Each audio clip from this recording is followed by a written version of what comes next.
여러분, 반갑습니다. 저는 지방에서 남편과 함께 아이를 키우며 사는 30대 후반 여자입니다. 오늘은 저한테 얼마 전에 일어난 사건에 대해 제보하려고 해요. 개인적으로 고민이라 주변에 이미 털어놓았는데 제 의도와 달리 다들 배꼽을 잡고 웃더라고요. 이런 일이 있었다니 꼭 어디든 알리라고 본인들이 더 난리였답니다. 그래서 저도 용기 내어 제보하게 되었으니 재미있게 들어주세요. 제 사연은 바로 우리 친정아빠와 시어머니와 관련된 사연이랍니다. 우선 우리 친정아빠에 대해 가볍게 설명하자면 저는 외동딸로 태어났어요. 천사 같은 엄마와 겉모습은 험악해도 저와 엄마한테는 털끝 하나 건드리지 못하는 아빠 사이에서 자랐습니다. 제가 기억하는 엄마의 모습은 참 다정하고 선한 사람이었어요. 저에게 크게 소리내어 말한 적도 없었고 늘 상냥했습니다. 어릴 때는 그런 엄마가 너무 좋아서 장래 희망 자체가 우리 엄마였을 정도였어요. 나중에 어른이 되면 엄마 같은 여자가 되고 싶었습니다. 학교 갔다 오면 엄마는 늘 집에서 웃으면서 저를 반겨주었어요. 엄마의 취미는 꽃꽂이였는데 같이 꽃을 꽂으며 도란도란 얘기도 많이 나누었습니다. 제가 유일한 자식이라 엄마의 사랑을 독차지해서 너무 좋았어요. 그렇게 집에서 엄마와 같이 있으면 아빠가 일이 끝나고 집으로 왔습니다. 그러면 다 같이 셋이서 저녁 식사를 하며 하루를 마무리하고는 했습니다. 우리 아빠는 정육점을 운영하셨는데 그래서 어렸을 때부터 고기는 원할 때마다 먹을 수 있었어요. 아빠는 얼굴에 큰 상처가 하나 있었고 등에는 문신이 크게 있었습니다. 저는 우리 아빠니까 그런 게 위협적인 요소가 된다는 것을 전혀 몰랐어요. 그런데 동네에서 흉흉한 소문이 돌아 아빠는 일부러 얼굴을 두건으로 살짝 가리고 다녔습니다. 문신은 아예 보이지 않게 하고 다녔어요. 저도 자라면서 워낙 들리는 말이 많으니까 우리 아빠에 관한 소문을 당연히 알고 있었는데 아빠가 예전에 유명한 지역 조폭이었다고 하더라고요. 아빠는 우리 동네 토박이었는데 학생 때부터 주먹으로 유명했다고 해요. 아빠의 덩치가 유달리 커서 조직에 성인이 되자마자 들어갔다고 했습니다. 이게 궁금해서 엄마에게 물어봤던 적도 있는데 엄마는 그저 웃으면서 현재가 중요한 거라고 하셨어요.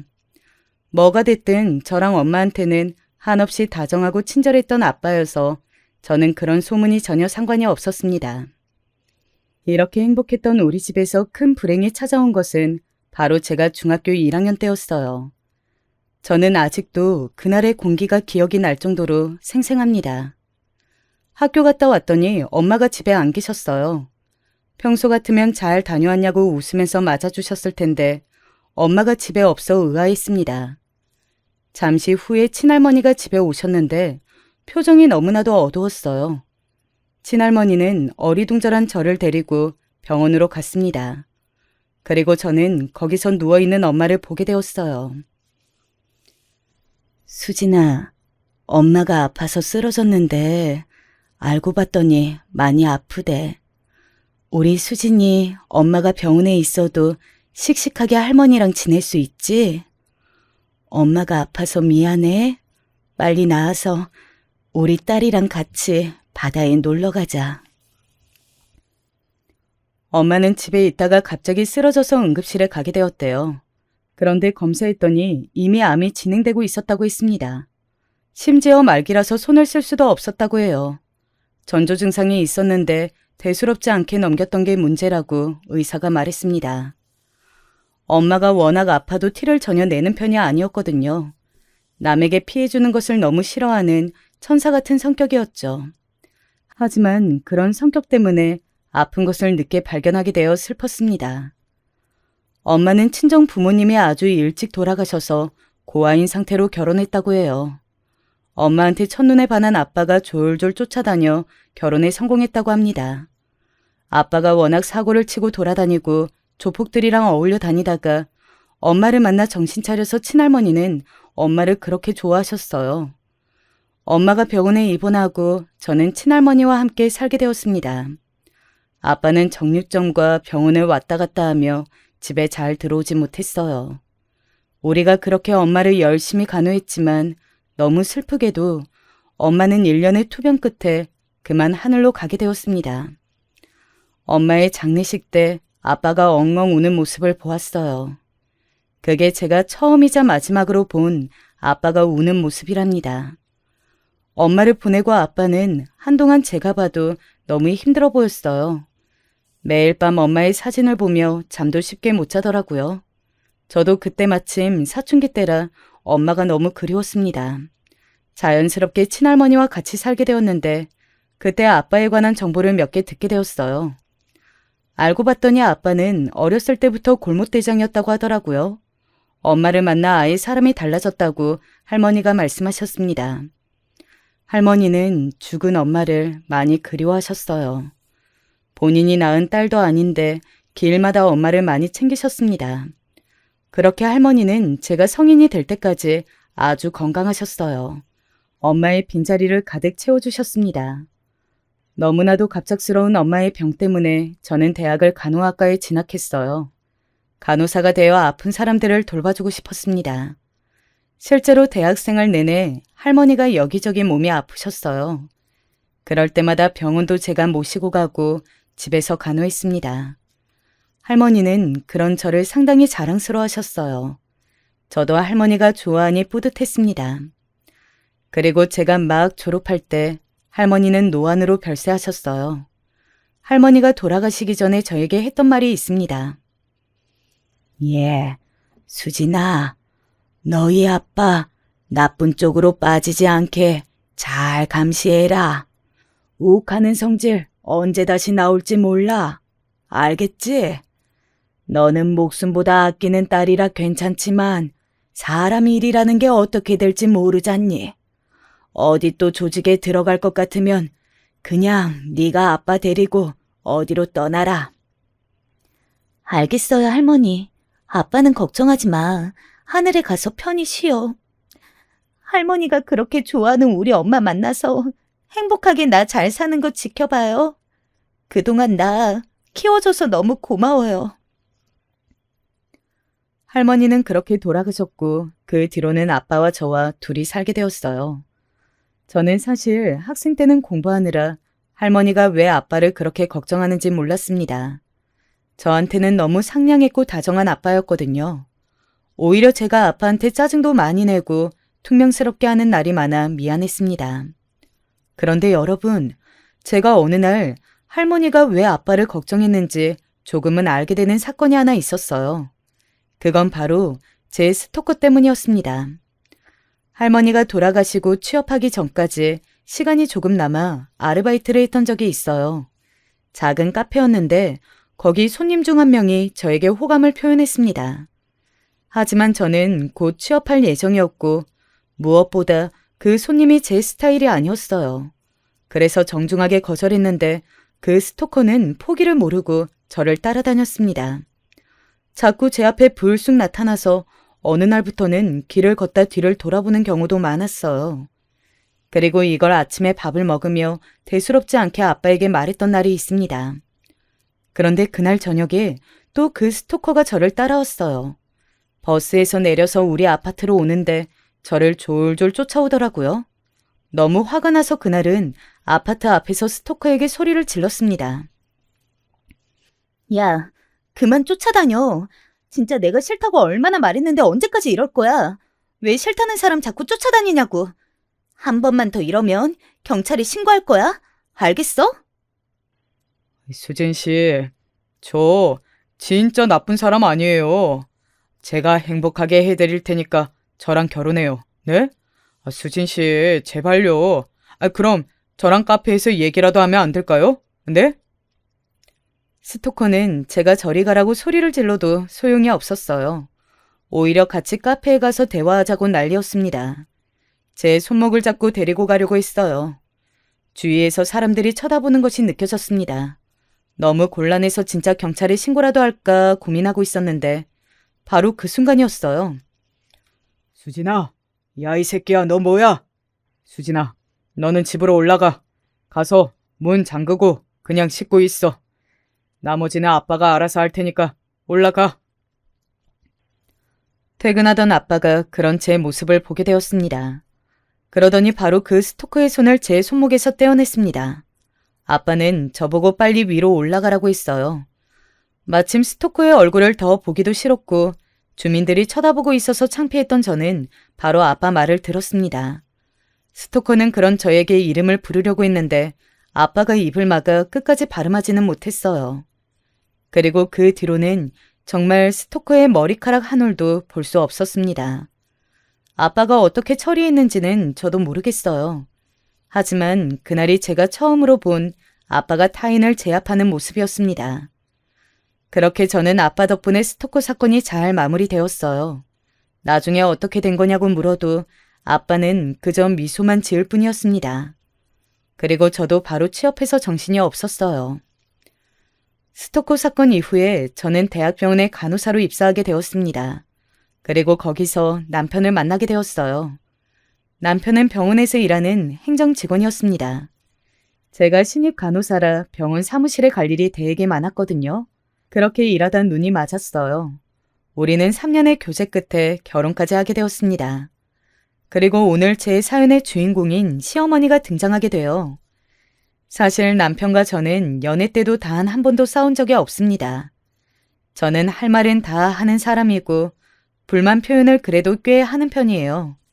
그런데 남편은 불편한 분위기를 너무 싫어하고 남에게 싫은 말을 할 바엔 본인이 참는 사람입니다. 그래서 연애 때 아예 싸웠던 적이 없어요. 남편이 갈등이 생기면 알아서 본인이 사과했거든요. 그런 남편의 성격이 좋아 결혼을 결심하게 되었는데 오히려 결혼하니 그게 문제였습니다. 사실 결혼 전부터 저는 조금씩 시댁과 마찰이 있었어요. 저는 엄마가 중학생 때 돌아가셨잖아요. 그런데 남편은 아빠가 고등학교 때 돌아가셨대요. 이렇게 한부모 밑에서 자라서 우리가 유난히 공통점이 많아 잘 통하기도 했었거든요. 그래서 서로 결혼해서 혼자 남은 부모님을 잘 챙기자고 했었죠. 외동이었던 저와 달리 남편은 여동생이 한 명 있었습니다. 그런데 연애할 때 여동생이 있다는 말은 해도 둘이 딱히 교류가 있는 것 같지는 않았어요. 저는 외동이라 늘 언니나 여동생이 있는 친구들이 부러웠거든요. 그래서 결혼하면 저한테도 여동생이 생기는 거니까 내심 기대하고 있었습니다. 그런데 남편에게 시댁에 정식으로 인사하러 가기 전에 여동생을 먼저 보고 싶다고 하니 당황했어요. 굳이 그럴 필요가 있냐고 하더라고요. 조금 이상하다고 생각했는데 시댁에 인사드리러 가기 2일 전에 갑자기 모르는 번호로 전화가 왔습니다. 그 전화를 받았더니 어떤 젊은 여자였어요. 그 여자는 제 남편의 여동생이라고 본인을 소개하며 아무에게도 알리지 말고 따로 만나자는 말을 제게 했습니다. 제가 남편하고 같이 나간다고 했더니 그러면 만나지 않겠다는 말에 의아함을 가지고 만나게 되었어요. 우리 집 주변에 있는 카페에서 만났는데 그 여성분은 얼굴이 남편과 아주 많이 닮았습니다. 누가 봐도 여동생이라는 것을 알 수 있었어요. 반갑게 인사한 저와 달리 얼굴에 근심이 많아 보였어요. 한참을 뜸을 들이던 여동생은 제게 말했습니다. 갑자기 이런 말을 해서 이상하게 생각하실 수도 있어요. 그런데 저는 그래도 이 사실을 꼭 알고 결혼하셨으면 해요. 저는 성인이 되고 바로 집을 나왔는데 그게 다 우리 엄마 때문이에요. 원래도 우리 엄마는 아들밖에 모르는 아들 바라기였는데 아빠가 돌아가시고 오빠에 대한 집착이 더욱 심해졌어요. 저는 이 결혼 반대예요. 우리 오빠는 멀쩡해도 엄마가 어마어마한 집착을 가지고 있거든요. 조심하세요. 저는 그 말을 듣고 아주 놀랐어요. 시어머니 얼굴은 연애하며 몇 번 본 적이 있었거든요. 정식으로 인사하기 전이라 길에서 우연히 마주친 게 다였지만요. 그래도 짧게 인사했던 경험으로는 사람이 되게 상냥하고 다정한 사람으로 생각했었어요. 돌아가신 우리 엄마가 그랬던 것처럼요. 그런데 남편의 여동생 말을 들으니 너무 당황했습니다. 제가 당황하자 여동생은 한숨을 푹 쉬었어요. 원래는 이 말을 하지 않으려고 했대요. 그런데 결혼이 애들 장난도 아니고 한 사람의 인생이 걸린 일이니까 얘기하는 거라고 하더라고요. 물론 고맙기도 했지만 한편으로는 되게 혼란스러웠습니다. 여동생은 그 말을 끝으로 자리에서 일어나서 나갔어요. 저는 여동생의 말을 듣고 많은 생각이 들었는데 결론은 제가 직접 판단하고 싶었습니다. 어차피 이 일 후면 시어머니를 정식으로 뵐 날이 오잖아요. 그래서 잔뜩 긴장한 채로 시어머니를 뵈러 가게 되었습니다. 결혼 허락을 받으러 가는 길이라 매우 떨렸어요. 약국에 가서 청심환까지 사 먹을 정도였습니다. 그런데 제가 너무 미리 걱정했던 걸까요? 시어머니는 의외로 굉장히 친절하셨어요. 여동생의 얘기를 미리 들어 긴장했는데 저한테 딸처럼 잘 대해주셨습니다. 또 제가 어려서부터 된장찌개를 굉장히 좋아했었어요. 찌개만 있으면 일주일 내내 밥 걱정이 없을 정도로 잘 먹었습니다. 남편은 이걸 저와 연애하며 이미 알고 있었어요. 남편이 미리 말했던 건지 시어머니는 본인이 된장찌개 전문가라고 요리해 주셨는데 너무 맛있더라고요. 걱정했던 것과 달리 굉장히 분위기가 좋았습니다. 그리고 남편이 우리 집으로 인사 왔는데 남편보다 오히려 우리 아빠가 더 긴장했어요. 아빠는 정육점에서 가장 상태가 좋은 고기를 직접 구워주셨습니다. 그리고 몇 가지 질문을 해보더니 흐뭇하게 웃으며 둘이 행복하게 잘 살라고 하더라고요. 양가 어른들의 허락을 받고 본격적으로 결혼 준비하게 되었습니다.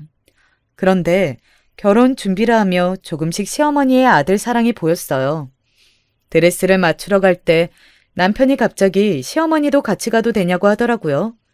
어머니가 할 일이 없어 심심하다고 하셨다며 같이 가자는 말에 저는 흔쾌히 그러자고 했습니다. 그때까지는 어머니가 저에게 잘해주셨거든요. 저는 또 친정 엄마가 없으니 시어머니라도 옆에서 같은 여자니까 잘 봐주실 줄 알았습니다. 그런데 시어머니를 만나 같이 드레스를 입어보러 갔는데 이상하게 저에게 칭찬을 잘 안 하셨어요. 그리고 갑자기 드레스 몇 벌 보더니 말씀하셨습니다. 세아가, 그런데 드레스가 왜 이렇게 다 화려하니? 이러면 우리 아들 얼굴이 묻힐까봐 걱정이야. 적당히 화려한 걸로 골라야 너희 부부 얼굴이 더 돋보여. 그러니까 너무 반짝거리고 풍성한 드레스는 고르지 마. 네? 어머니, 에이, 그게 무슨 말씀이세요? 웨딩드레스는 화려한 맛으로 입는 거잖아요. 평생에 한 번뿐인데 저는 화려한 걸로 입을래요. 어렸을 때부터 웨딩드레스 입는 게 제 꿈이었거든요. 언제 또 제가 이런 걸 입어보겠어요. 시어머니는 웨딩드레스를 자꾸 단정한 디자인을 입으라고 하셨어요. 반면 저는 그날은 제가 주인공이고 또 여자들의 로망이잖아요. 그래서 드레스샵에 요청할 때 애초에 제일 화려한 드레스를 보여달라고 했습니다. 시어머니는 제 말을 듣더니 표정이 급격하게 안 좋아지셨어요.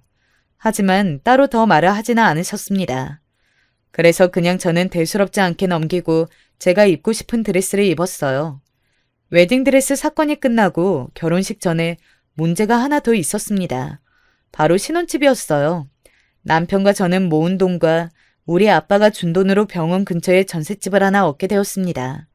직장이 서울이라 아파트가 너무 비싸 매매까지는 무리였어요. 그렇게 집을 구하고 혼수를 보러 다니는데 시어머니는 자꾸 그런 우리 부부를 따라다니셨습니다. 처음에 드레스를 고를 때는 저도 좋은 마음으로 오라고 했는데 점점 불편해지기 시작했어요. 그래서 남편에게 시어머니는 집에서 쉬라고 말해달라고 했죠. 그런데 시어머니가 고집이 얼마나 세던지 남편이 중간에서 너무 곤란해 보였어요. 시어머니는 결국 우리가 혼수를 고를 때도 오셨습니다. 그렇게 우리 부부와 같이 올 거면 가만히나 있지. 시어머니는 자꾸 옆에서 참견하셨어요. 세탁기를 고를 때도 참견하시고 특히 부엌 가전을 고를 때는 본인이 쓸 거를 고르듯 고르셨습니다. 그러면서 은근히 살림은 제 몫이라고 하더라고요. 남편도 저도 둘 다 일하는 직장인이라 서로 같이 하자고 이미 말이 나왔었거든요. 그런데 시어머니는 어차피 살림은 제가 하는 거라고 말씀하셨습니다. 기분이 나빴지만 결혼식 전에 시어머니와 마찰이 생겨 좋을 게 없으니 그때는 참았어요. 시어머니가 그렇게 아들을 아끼는 것처럼 우리 아빠도 제가 전부거든요. 저만 바라보고 인생을 사는 사람인데 속으로 우리 아빠를 데려올까 생각하기도 했습니다.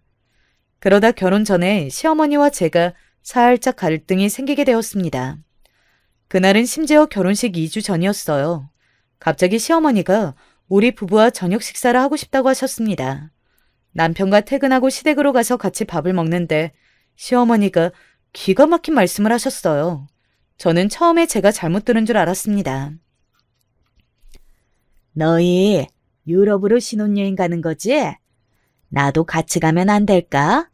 아이, 나도 당연히 눈치가 있으니까 호텔방은 따로 잡을게. 그냥 나는 일찍 남편 죽고 해외여행도 못 다녔잖아. 저번 주에 우리 아들 결혼한다고 친구들 모임에 갔더니 다들 해외 한 번은 다녀왔더라. 부러워서 죽는 줄 알았어. 나도 데려가는 거 어떠니? 아, 어머니, 저희가 이미 호텔이랑 항공권이랑 다 예약이 끝나서요. 아마 지금 표를 구하려고 해도 안 될 거예요. 대신 나중에 저희 신혼여행 다녀오고 모시고 같이 가는 거 어떠세요? 그렇지, 여보. 우리 아들은 엄마 편이지? 내가 텔레비전에서 봤는데 유럽이 그렇게 좋더라. 나는 그것도 모르고 이렇게 한국에만 있잖아. 미용실에서 혼자 있으면 얼마나 외로운지 알아? 시어머니는 동네에서 작게 미용실을 하고 있었어요. 동네 주민들을 상대로 하는 장사라 매출이 좋은 편은 아니었습니다. 그래서 매번 문을 닫고 우리 부부를 따라다니셨죠.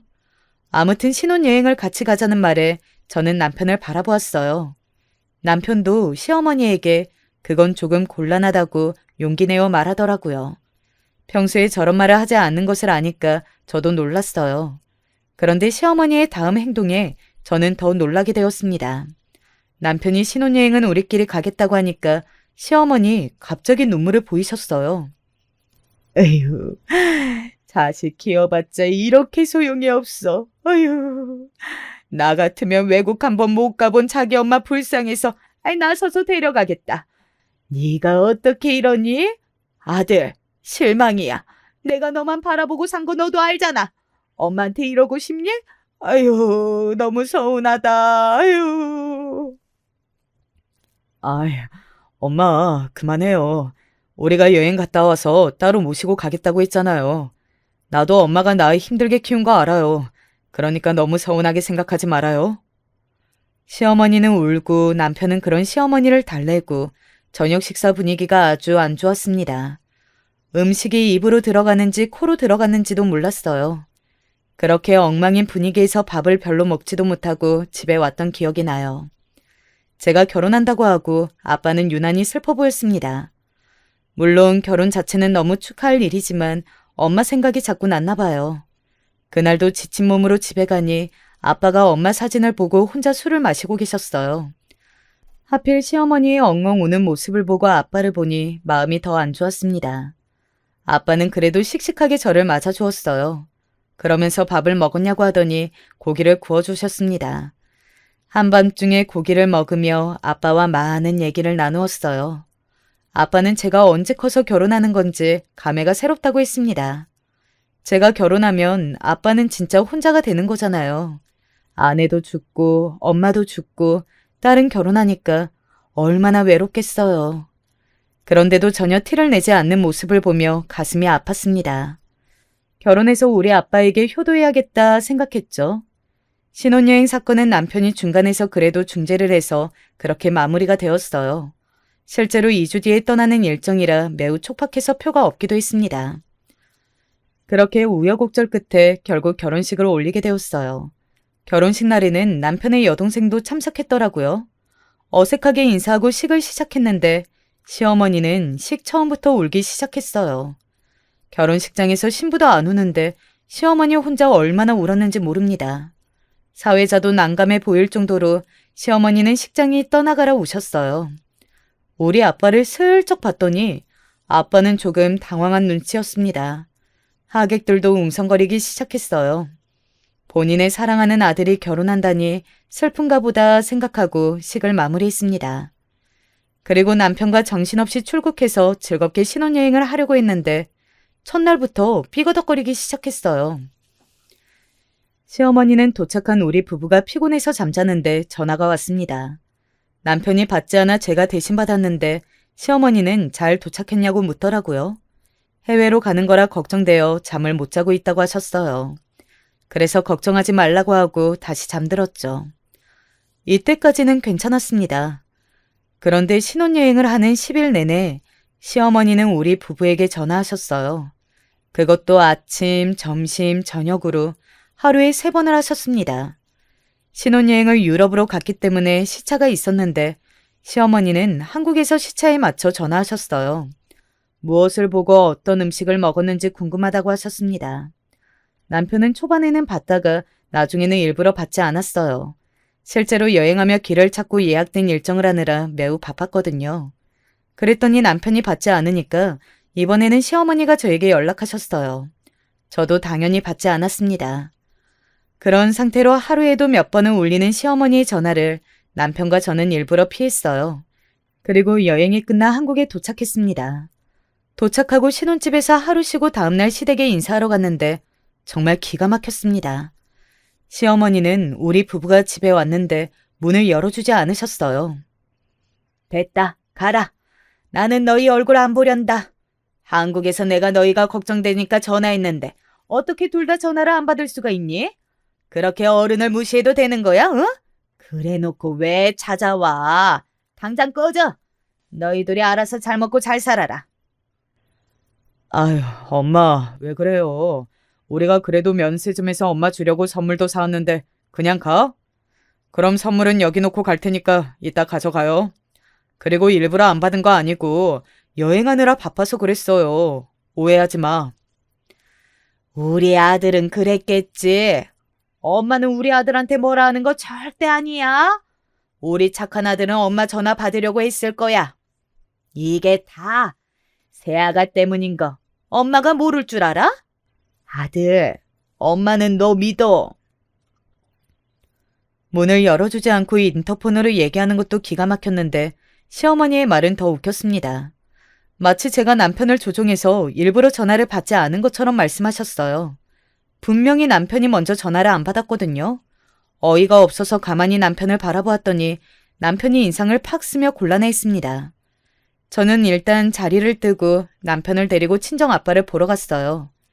아빠는 우리가 온다고 진수성찬으로 요리를 해놓았습니다. 시어머니 때문에 기분이 상했었는데 아빠를 보고 다시 기분이 좋아졌어요. 아빠는 우리가 준비한 선물을 보고 한박 웃음을 지었습니다. 좋아하는 아빠를 보니 저도 덩달아 행복했어요.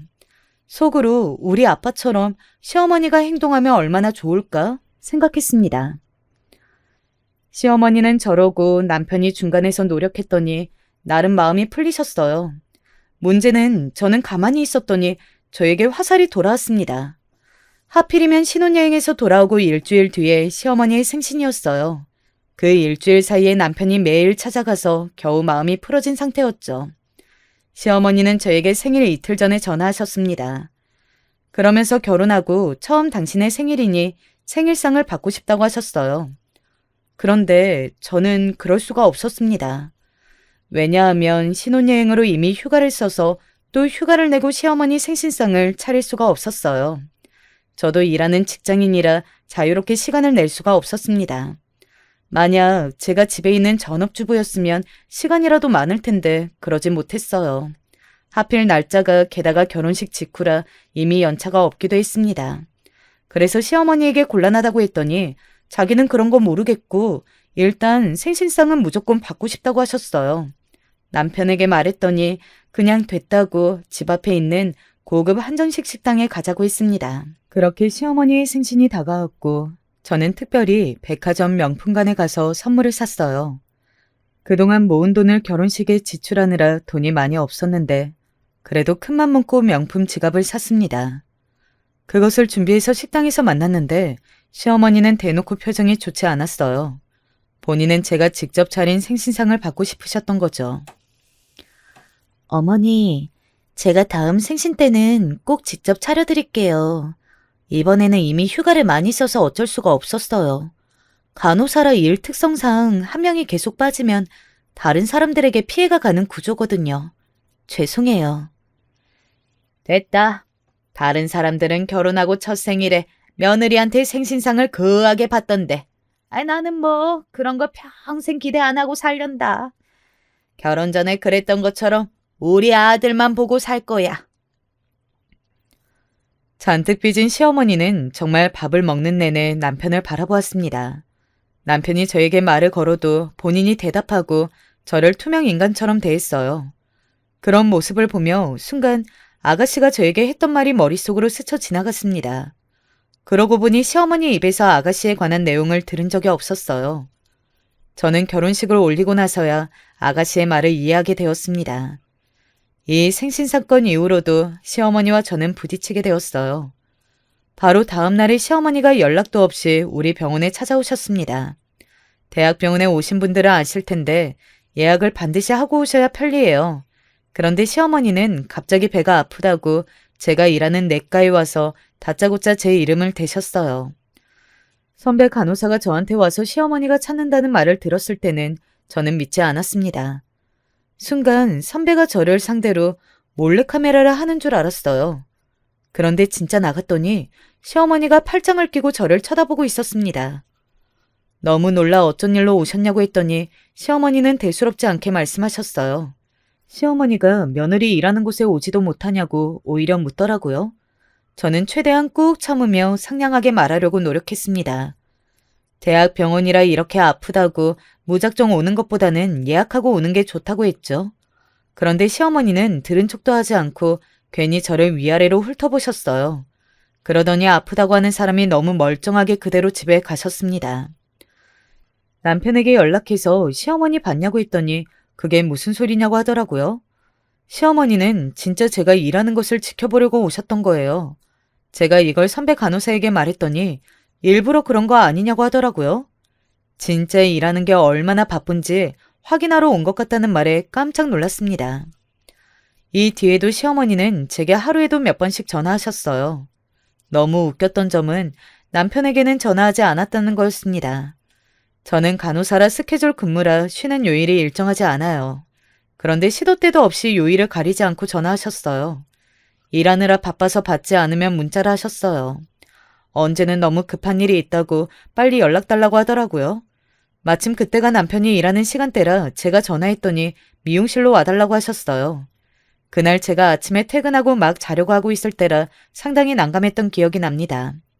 급한 일이냐고 무슨 일이 있는 거냐고 물어도 빨리 와달라는 말만 계속하셨어요. 너무 목소리가 다급해서 저도 씻고 막 누웠는데 바로 일어나서 옷을 갈아입었습니다. 그리고 택시를 타고 미용실에 도착했어요. 그런데 시어머니는 너무 태연하게 소파에 앉아 계셨습니다. 급하게 오느라 머리도 산발이었는데 뛰어오는 저를 보더니 뭐라고 하셨는지 아세요? 새아가, 나 친구네 집에 갈비탕 먹으러 다녀올게. 아가, 네가 자리 좀 지키고 있어. 손님 오면 나 금방 온다고 해. 알겠지? 갈비탕을 했는데 그게 그렇게 맛있다고 와서 먹으라고 하더라고. 금방 다녀올 테니까 손님 오면 꽉 붙들어야 해. 알겠지? 다녀올게. 네? 어머님, 아니, 저는 급한 일인 줄 알았는데 갈비탕이요? 어머니, 잠시만요. 이게 뭐야? 시어머니는 급하게 달려온 저를 카운터에 앉히셨어요. 그러더니 친구 집에 갈비탕을 먹으러 가셨습니다.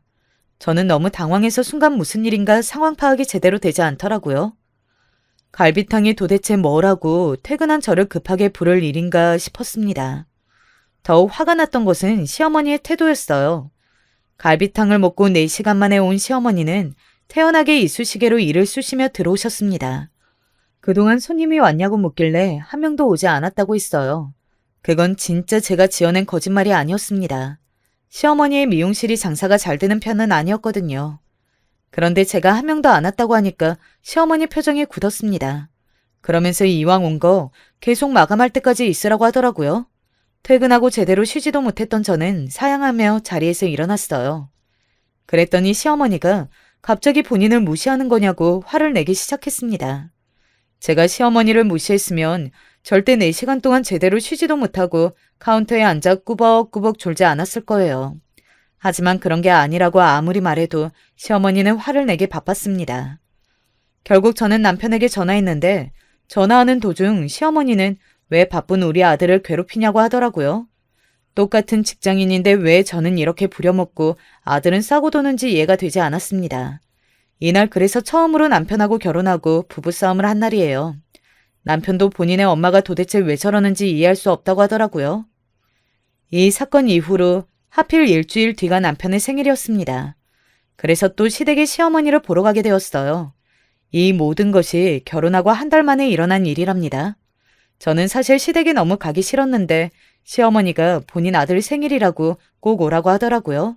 자기가 생일상을 차리겠다고 하면서 반드시 오라고 하셨어요. 그러면서 저한테는 남편과 같이 오지 말고 2시간 일찍 오라고 하셨습니다. 와서 음식 준비를 옆에서 도우라고 하셨어요. 저는 너무 가기 싫었는데 사랑하는 남편의 생일이니까 이번이 마지막이라 생각하고 가게 되었습니다. 그리고 이날 많은 일이 발생하게 되었어요. 이날이 바로 오늘 제가 제보할 사연의 핵심 사건이 일어난 일이랍니다. 그날 시댁에 가는데 마침 그날이 제가 결혼한 지 한 달이 흘러 결혼식 날 사진이 나오던 날이었습니다. 그 사진 중 골라 액자로 제작할 예정이었어요. 그래서 시댁에 가서 같이 사진을 고르려고 들고 갔어요. 시어머니는 사진을 보더니 역시나 본인 아들밖에 보이지 않은지 남편 얘기만 계속해서 하셨습니다. 그런 거는 충분히 엄마니까 그럴 수 있다고 생각했어요. 그래서 아무렇지 않게 제 사진을 구경하고 있었습니다. 그런데 시어머니가 갑자기 어떤 사진을 보더니 과장해서 웃으셨어요. 그러더니 저에게 말씀했습니다. 예, 너희 아빠는 무슨 깡패야? 예전부터 느낀 건데 너무 인상이 험악하다.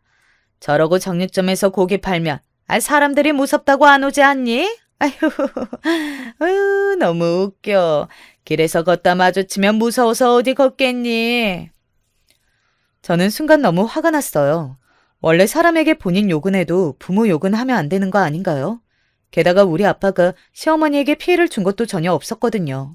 오히려 우리 친정아빠는 제가 결혼할 때 그동안 결혼 자금으로 모았다고 돈도 주셨어요. 시어머니는 1원도 주지 않았었죠. 시어머니가 저를 결혼하고 한 달 동안 밤낮으로 괴롭히는 동안 우리 아빠는 먼저 연락한 적도 없었습니다. 심지어 남편의 생일이라고 값비싼 한우를 보내주셨어요. 우리 부부가 잘 사는 게 제일 효도라고 연락도 먼저 하지 않았습니다. 하지만 외로운 것은 우리 아빠도 마찬가지였죠. 시어머니처럼 외롭다고 자식을 괴롭히지 않았을 뿐이었습니다. 그리고 아빠가 저를 얼마나 애지중지하며 키웠는데 저런 소리를 들으니 피가 거꾸로 솟기 시작했습니다. 너무 화가 나서 얼굴이 빨개질 정도였어요. 어머니, 말씀이 지나치세요. 도대체 저랑 우리 아빠한테 왜 그러시는 거예요? 어머니가 그러니까 아가씨가 집을 나간 거예요. 우리 아빠한테 하신 말씀 당장 사과하세요. 저 안 그러면 지금 집에 갈게요. 그동안 저한테 시집살이 한 거는 참았어도 이건 절대 그냥 넘어갈 수 없어요. 예. 너는 무슨 애가 내가 웃자고 한 말에 그렇게 죽자고 달려드는 거야? 그리고 내가 없는 말을 했니? 너희 아빠가 인상이 험악한 걸 왜 나한테 그래? 여기서 왜 갑자기 딸 얘기가 나와? 너야말로 사과해라. 엄마 없이 자라서 그런가 애가 아주 이상하네. 뭐라고요? 엄마 없이 자랐다고요? 그러나 어머님은 뭐가 그리 당당하세요? 남편도 아빠 없이 자란 건 맞잖아요. 그렇게 저를 괴롭히면 마음이 행복하세요? 왜 아가씨가 본인 엄마가 최악이라고 했는지 너무 잘 알겠네요. 어머님, 잘난 아들도 어머님 편 아닌 거 알아요?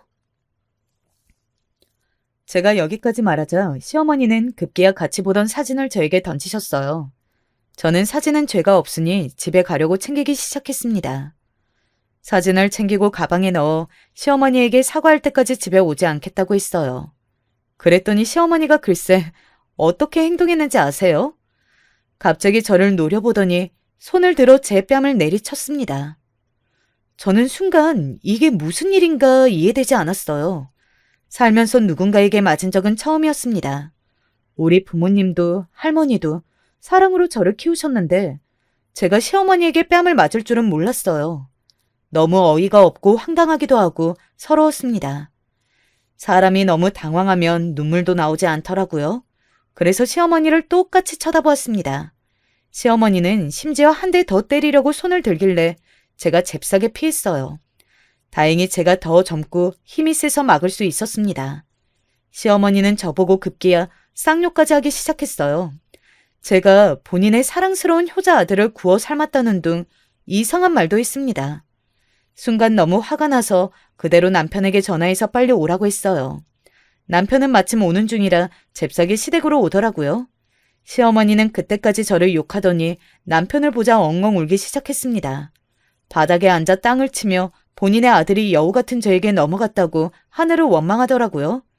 그러더니 때린 것은 본인이면서 자기가 피해자라고 제가 본인에게 막말했다고 말을 지어내기 시작했습니다. 하지만 남편은 이미 전화로 상황을 직접 귀로 들은 후였어요. 남편이 아무리 시어머니를 달래도 시어머니는 본인이 피해자라고 엉엉 울더라고요. 저는 그 모습을 더 보기 힘들어서 그대로 시댁을 나와 친정집으로 향했습니다. 도저히 신혼집으로 갈 기분이 아니었어요. 그리고 제가 사랑하는 사람의 얼굴을 보고 싶기도 했죠. 친정집에 도착하고 저는 그제야 눈물이 나왔습니다. 원래는 아무 일도 없던 것처럼 행동하려고 했어요. 그런데 아빠의 얼굴을 보니까 저절로 눈물이 흐르더라고요. 아빠는 아무것도 모르고 남편의 생일이라 열심히 본인이 거래처에 연락해서 받은 최고급 한우를 포장하고 있었습니다. 그러면서 제가 오자 심하게 좋아했어요. 환하게 웃는 아빠의 얼굴을 보며 제가 울음을 터뜨리자 당황하셨습니다. 저는 원래 아빠와 그냥 즐겁게 지내고 오려고 했거든요. 그런데 저도 모르게 아빠에게 그동안 있던 일들을 터놓게 되었습니다. 원래는 아빠가 속상하니까 절대 말하지 않으려고 했어. 그런데 오늘은 너무 서러워. 나 아빠한테도 맞은 적이 없는데 왜 내가 이렇게 뺨을 맞아야 해? 아빠, 나 너무 힘들어. 살기 싫어. 이런 게 결혼이야? 엄마랑 아빠는 행복한 결혼 생활 했었잖아. 나 진짜 너무 힘들어. 아빠는 조용히 제 말을 들어주었어요. 그저 옆에서 제 등을 계속 쓰다듬어 주셨습니다. 아빠가 침착하니까 저는 그동안 있었던 모든 일을 말할 수 있었어요. 결혼 전에 거슬리던 것부터 신혼여행에서 있었던 일도 말했습니다. 그 뒤에 일어났던 일을 다 말하니 너무 속이 시원했어요. 그동안 아무한테도 말도 못하고 혼자 끙끙 앓았는데 말하고 나니 마음이 괜찮아졌습니다. 제가 겨우 진정하고 아빠와 맛있는 밥을 먹고 있었는데 남편에게 연락이 오더라고요. 남편은 시어머니가 울다가 응급실에 갔다고 했습니다. 저는 기가 차서 말도 나오지 않았어요. 남편도 이제 너무 힘들다고 결혼한 지 몇 년이 흐른 것도 전혀 아니고 한 달인데 본인 엄마가 왜 그렇게 나오는지 이해할 수 없다고 했습니다. 저도 남편에게 시어머니 때문에 결혼하고 너무 힘들다고 했어요. 아빠는 제 앞에서 그 통화를 다 들으셨습니다. 그리고 저는 친정집에서 아주 푹 자고 일어났어요. 오랜만에 결혼하고 처음으로 마음 편하게 잔 날이었습니다. 집에 가려고 아빠에게 가겠다고 했더니 아빠가 저한테 말씀하셨어요. 수진아, 아빠가 아무리 밤새 생각해도 답은 하나야. 나는 우리 딸 괴롭히는 사람은 그 누구라도 용서 못해. 복수는 이렇게 하는 거야. 수진이 너는 가만히 있어. 아빠가 알아서 할 테니까 아무것도 하지 말고 그대로 있어. 나머지는 아빠한테 맡겨. 그게 무슨 소리야? 아빠 뭐 하려고? 할머니가 돌아가시기 전에 나한테 아빠 말리라고 했어. 아빠, 무슨 생각을 하는지는 모르겠는데 가서 시어머니 때리고 그러면 안 돼. 물론 시어머니는 나한테 손을 댔지만 아빠는 남자잖아. 내가 무슨 말 하는지 알지? 알아. 절대 너희 시어머니를 때리지는 않을 거야. 일단 기다려봐. 아빠한테 다 생각이 있어. 걱정하지 말고 너는 직장생활 열심히 하고 있어. 아빠는 본인을 믿으라고 호언장담했어요. 저는 아빠가 그럴 리는 없지만 혹시라도 시어머니를 때릴까봐 걱정했습니다. 그렇게 며칠이 지나고 시어머니에게 연락이 왔습니다. 남편하고 저는 시어머니의 연락을 최대한 피하자고 해서 저는 일부러 받지 않았어요. 남편도 이제 본인 엄마를 감당하기 힘들어했습니다. 제가 전화를 받지 않자 시어머니는 일하는 병원으로 찾아오셨어요. 처음으로 찾아온 것도 아니라 그때는 놀라지도 않았습니다. 사실 어느 정도는 예상했고 또 뺨을 때리는 것은 아닌가 걱정했어요. 그런데 너무 놀라운 일이 일어났습니다. 저를 보고 화를 낼 거라고 생각했는데 시어머니는 오히려 저한테 오더니 보자마자 무릎 꿇고 빌기 시작했어요. 너무 당황한 저를 앞에 두고 시어머니는 본인이 잘못했으니 봐달라고 하더라고요. 혹시 몰라 시어머니의 얼굴과 몸을 봤는데 어디 맞은 곳은 없었습니다. 저도 도저히 영문을 몰라 왜 그러냐고 물었더니 엉엉 울며 본인이 잘못했으니 그만하라고 하셨어요. 병원이라 사람들이 워낙 많았는데 우리를 쳐다보는 시선이 많았습니다. 그래서 시어머니를 일으켜서 데리고 주차장으로 갔어요. 시어머니는 조금 진정하더니 퇴근하면 내려오라고 하더라고요. 마침 퇴근 시간이 얼마 남지 않아서 퇴근하고 내려갔더니 시어머니는 저를 데리고 본인의 미용실로 향했습니다. 저는 도대체 미용실로 왜 데려가는지 궁금했지만 잠잠코 따라갔어요. 그리고 저는 미용실에 도착해서 진짜 경악을 금치 못했습니다. 왜냐하면 미용실 안에는 누가 봐도 조폭인 사람들이 가득했어요. 한두 명도 아니고 그 좁은 미용실이 깍두기 아저씨들로 차 있었습니다. 제가 입을 떡하니 벌리고 쳐다보니까 시어머니는 옆에서 저에게 말씀하셨어요. 아가, 내가 미안하다. 그러니까 저 조폭들 좀 그만 찾아오라고 해줘. 우리 가게 안 그래도 손님이 없는데 저 깍두기들 보고 사람들이 안 와. 아유, 나한테 왜 며느리 괴롭히냐고 하는데 내가 너무 미안해. 이제는 다시는 안 그럴게, 응? 단골들도 떠나게 생겼어. 알고 봤더니 아빠는 예전에 알던 조폭들을 시어머니의 미용실로 데려갔던 거예요. 웃겼던 것은 진짜 실제로 파마를 하고 머리를 잘랐다고 해요. 경찰에 아무리 신고해도 정당하게 돈을 내고 시술했으니 처벌할 내용이 없다고 했다고 합니다. 그냥 와서 머리를 자르려고 했던 거라고 하니까 경찰도 손을 쓸 수가 없었대요. 시어머니는 처음에는 오기로 머리를 잘랐는데 그 뒤로 매일같이 조폭들이 미용실로 왔다고 합니다. 그것도 처음에는 한두 명만 오더니 나중에는 10명씩 찾아왔다고 해요. 다들 기다리는데 자리가 없으니 미용실 밖에서 서 있기도 했다고 합니다. 그걸 지나가다 사람들이 당연히 보게 되었죠. 그래서 조폭 미용실로 소문이 났다고 해요. 그게 단 며칠 만에 일어난 일이라고 합니다. 시어머니는 그래서 자존심에 저에게 연락하지 않다가 도저히 안 될 것 같아 연락했다고 하셨어요. 저는 이게 우리 아빠가 계획한 일이라는 것을 아니 너무 웃겼습니다. 아빠는 미용실로 절대 가지 않았다고 해요. 나름 평화적으로 생각한 방법이 이거였던 거죠. 저는 웃으면서 아빠에게 전화를 걸었어요. 아빠는 기다리고 있었다고 하더라고요. 마음이 풀렸냐고 묻기에 아빠 덕분에 이제 걱정 없다고 했습니다. 아빠에게 이만하면 됐다고 했더니 알겠다고 하고 끊었어요. 그리고 안에 있던 조폭 중 한 명이 전화를 받더니 다들 데리고 사라졌습니다. 조폭들이 미용실을 나가자 시어머니는 그제야 한숨을 돌리셨어요. 저에게 조용히 그동안 미안했다고 하셨습니다. 이 뒤로는 실제로 시어머니는 저에게 먼저 연락한 적이 한 번도 없어요. 그냥 그래서 지금은 서로 명절이나 생신 때만 연락하고 지내고 있습니다. 몇 번 안 보니까 시어머니와 사이도 나름 괜찮아졌어요. 남편은 나중에 이 얘기를 듣더니 본인이 나서서 웃더라고요. 직접적으로 물건을 부순 것도 아니고 때린 것도 아니고 오히려 시어머니의 집착에서 벗어날 수 있으니 다행이었던 거죠. 나중에 남편에게 듣기로는 남편도 시어머니 때문에 그동안 힘들었다고 해요. 시어머니가 너무 아들에게 집착이 심하니 결혼해서 독립하고 싶었다고 했습니다. 우리 친정아빠는 여전히 저만 바라보고 있으세요. 먼저 연락해서 귀찮게 하거나 그런 것은 전혀 없고 딸인 제가 무슨 일이 생기면 누구보다 빠르게 달려오고 있습니다. 이런 친정아빠 덕분에 저는 남은 인생 편안하게 살 수 있을 것 같아요. 지금 그리고 사실 제가 임신한 상태거든요. 이 아이가 태어나면 남편하고 오붓하게 둘이 키우면서 행복한 인생을 살도록 노력하겠습니다. 여러분, 제 사연은 여기까지입니다. 들으면서 어떠셨나요? 재밌게 들으셨다면 다행입니다. 저는 이제 시어머니와 사이도 나쁘지 않고 인생이 행복해요. 제 얘기 들어주셔서 감사합니다. 다들 행복하세요. 안녕하세요. 저는 40대 나이로 접어든 평범한 여성입니다. 나이 40을 불혹이라고 하잖아요. 문자 그대로 혹하지 아니한다는 뜻인데 선조들의 지혜인지 정말로 이 나이가 되고 보니 세상 일에 더 이상 신기하거나 경거망동하지 않게 되더라고요. 좀 더 무던해지고 의연해졌다고나 할까요? 그러면서 저와 동갑인 어떤 사람도 이제는 제발 정신줄 똑바로 잡고 살았으면 하는 바람이 들어서 옛 이야기를 꺼내봅니다. 저는 저희 부모님이 소위 가방끈 짧으신 분들이라 자식들은 다르게 크길 바라셨어요. 그 소망을 듬뿍 받은 덕분인지 저희 언니는 공부를 하다 못해 연구원이 되었고요.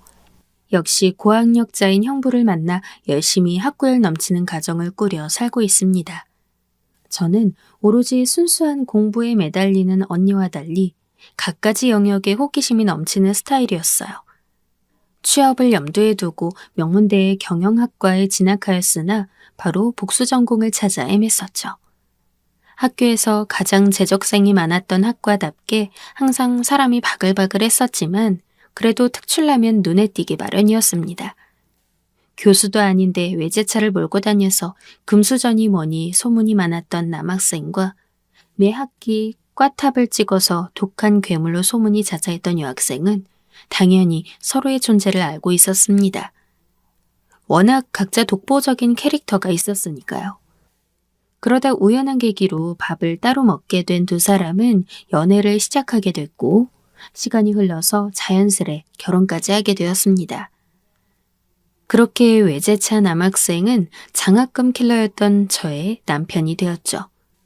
무난한 과정이었다고 생각합니다. 저희가 아주 불같은 관계는 아니었지만 성향이 비슷하다고 해야 하나? 대체로 거의 잘 맞았어요. 특히나 저는 목표지향적인 걸 선호했기 때문에 변호사가 되겠다고 딱 마음먹고 실천하는 남편의 모습에 빠져들었습니다. 저는 대학에서 만난 남자친구와 그대로 결혼하게 된 것, 그게 전부라고 생각했지만 아니었죠. 바로 시댁이라는 게 저의 인생에 등장했어요. 가히 암적인 존재였다고 저는 평가하고 싶습니다. 연애할 때도 진작 알고 있었지만 직접 맞닥뜨리고 나니까 절망적으로 체감이 됐던 사실은 남편의 집안이 법조인으로 가득했던 것입니다. 끝발 날렸던 변호사 출신으로 부장판사를 지인으로 둔 시부, 지방에서 검사로 있는 큰아주버님, 대형 로펌 소속의 변호사인 작은아주버님, 거기에 고고한 사모님이신 시모의 집안도 법조계 출신들이 많다는 겁니다. 무슨 넝쿨째 굴러온 당신인가요? 남편 하나 만들었을 뿐인데 집안이 통째로 관계성을 형성하며 저를 압박해 오더라고요. 삼형제라길래 형님들의 텃세가 장난 아니겠다 싶었는데 웬걸요? 큰아주버님은 이혼한 상태였고 작은 형님은 집에서 살림만 한다는데 아주 참한 세대 캐릭터 그 자체였어요. 문제는 시부모였죠. 상견례 때도 은근히 저희 집안을 무시하는 처사를 보여서 확 그냥 결혼 엎을까 싶었는데 저희 부모님이 남편 집안 배경을 너무 좋아하셔서 차마 그렇게까진 못했습니다. 그리고 남편과 저 사이에는 아무런 트러블도 없었기 때문이에요. 결혼해서도 저희끼리만 잘 살면 어떻게든 된다고 생각했고요. 그런데 처음에는 눈치를 못 챘었는데 시모가 저의 직업을 마음에 들어하지 않았습니다. 저는 그냥 제가 못마땅하거나 초기에 저의 길을 잡아놓으려는 것인 줄로만 여기고 무시했지만 시모는 정말로 제가 기자인 것을 마땅치 않아 하더라고요. 저보고 항상 은연중에 흘리는 말이 배움이 부족하여 기자질을 한다는 것이었습니다. 저는 진작 언론 쪽에 흥미가 있어서 부전공도 그쪽으로 들었고 결국 기자가 되었습니다. 웬만한 사람들이 다 알 법한 메이저사 소속이었고요. 그 사실에 자부심이 있었기 때문에 시모가 기자를 천대하는 게 너무 황당하고 서럽더라고요. 그리고 세상에 천한 직종으로 분류될 게 뭐가 있나요? 시부도 항상 애템하면서 근엄한 척 뒷짐지고 집안사를 관망이나 해댔는데 저보다는 그래도 작은 형님한테 살가운 건 느껴졌어요. 시부모가 묘하게 저보단 작은 형님에게 잘 대해주는 게 손윗 사람이라 그런 줄로만 알았죠. 제가 고작 1년 차이지만 더 집안에 늦게 들어왔으니 그 차이도 있을 거라고 생각했어요. 그런데 그 이유가 다른 데 있다는 걸 알고 진짜 어이상실했습니다. 작은 형님으로부터 직접 들은 얘기는 완전히 충격이었어요. 저도 형님처럼 손재주 좋고 직장을 안 다녀야 두 분께서 저한테 너그러우실 텐데요. 그쵸? 시간이 좀 지나야 하나 봐요. 그게 있잖아, 동서. 내가 말을 안 하려다가 동서가 볼 때마다 자꾸 그런 말 하니까 마음이 안쓰러워서 얘기해 주는 건데, 사실 아버님, 어머님 두 분 다 동서네 집안 말씀을 자주 하시는 편이야. 동서는 워낙 사람이 똑똑하니까 무슨 얘기인지 알지? 그런 것 때문에 그런 거니까 너무 애쓰지 말고 그냥 동서는 동서대로 잘하고 잘 지내면 돼. 사람을 기분 나쁘고 서럽게 만드는 차별의 이유는 바로 집안의 차이였습니다.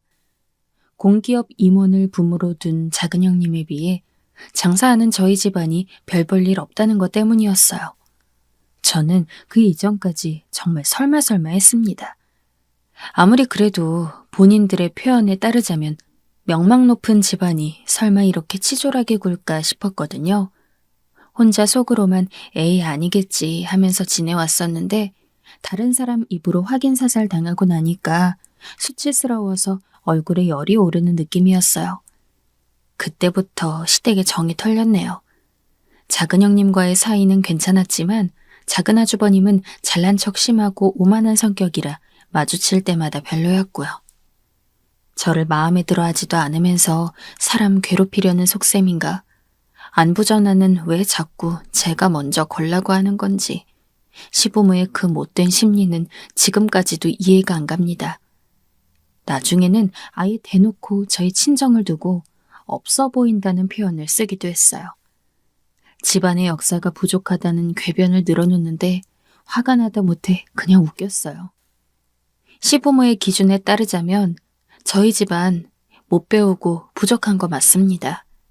그런데 성실하게 장사해온 덕에 경제적으로 부족한 적은 없었고 오히려 풍족한 나날이 더 많았어요.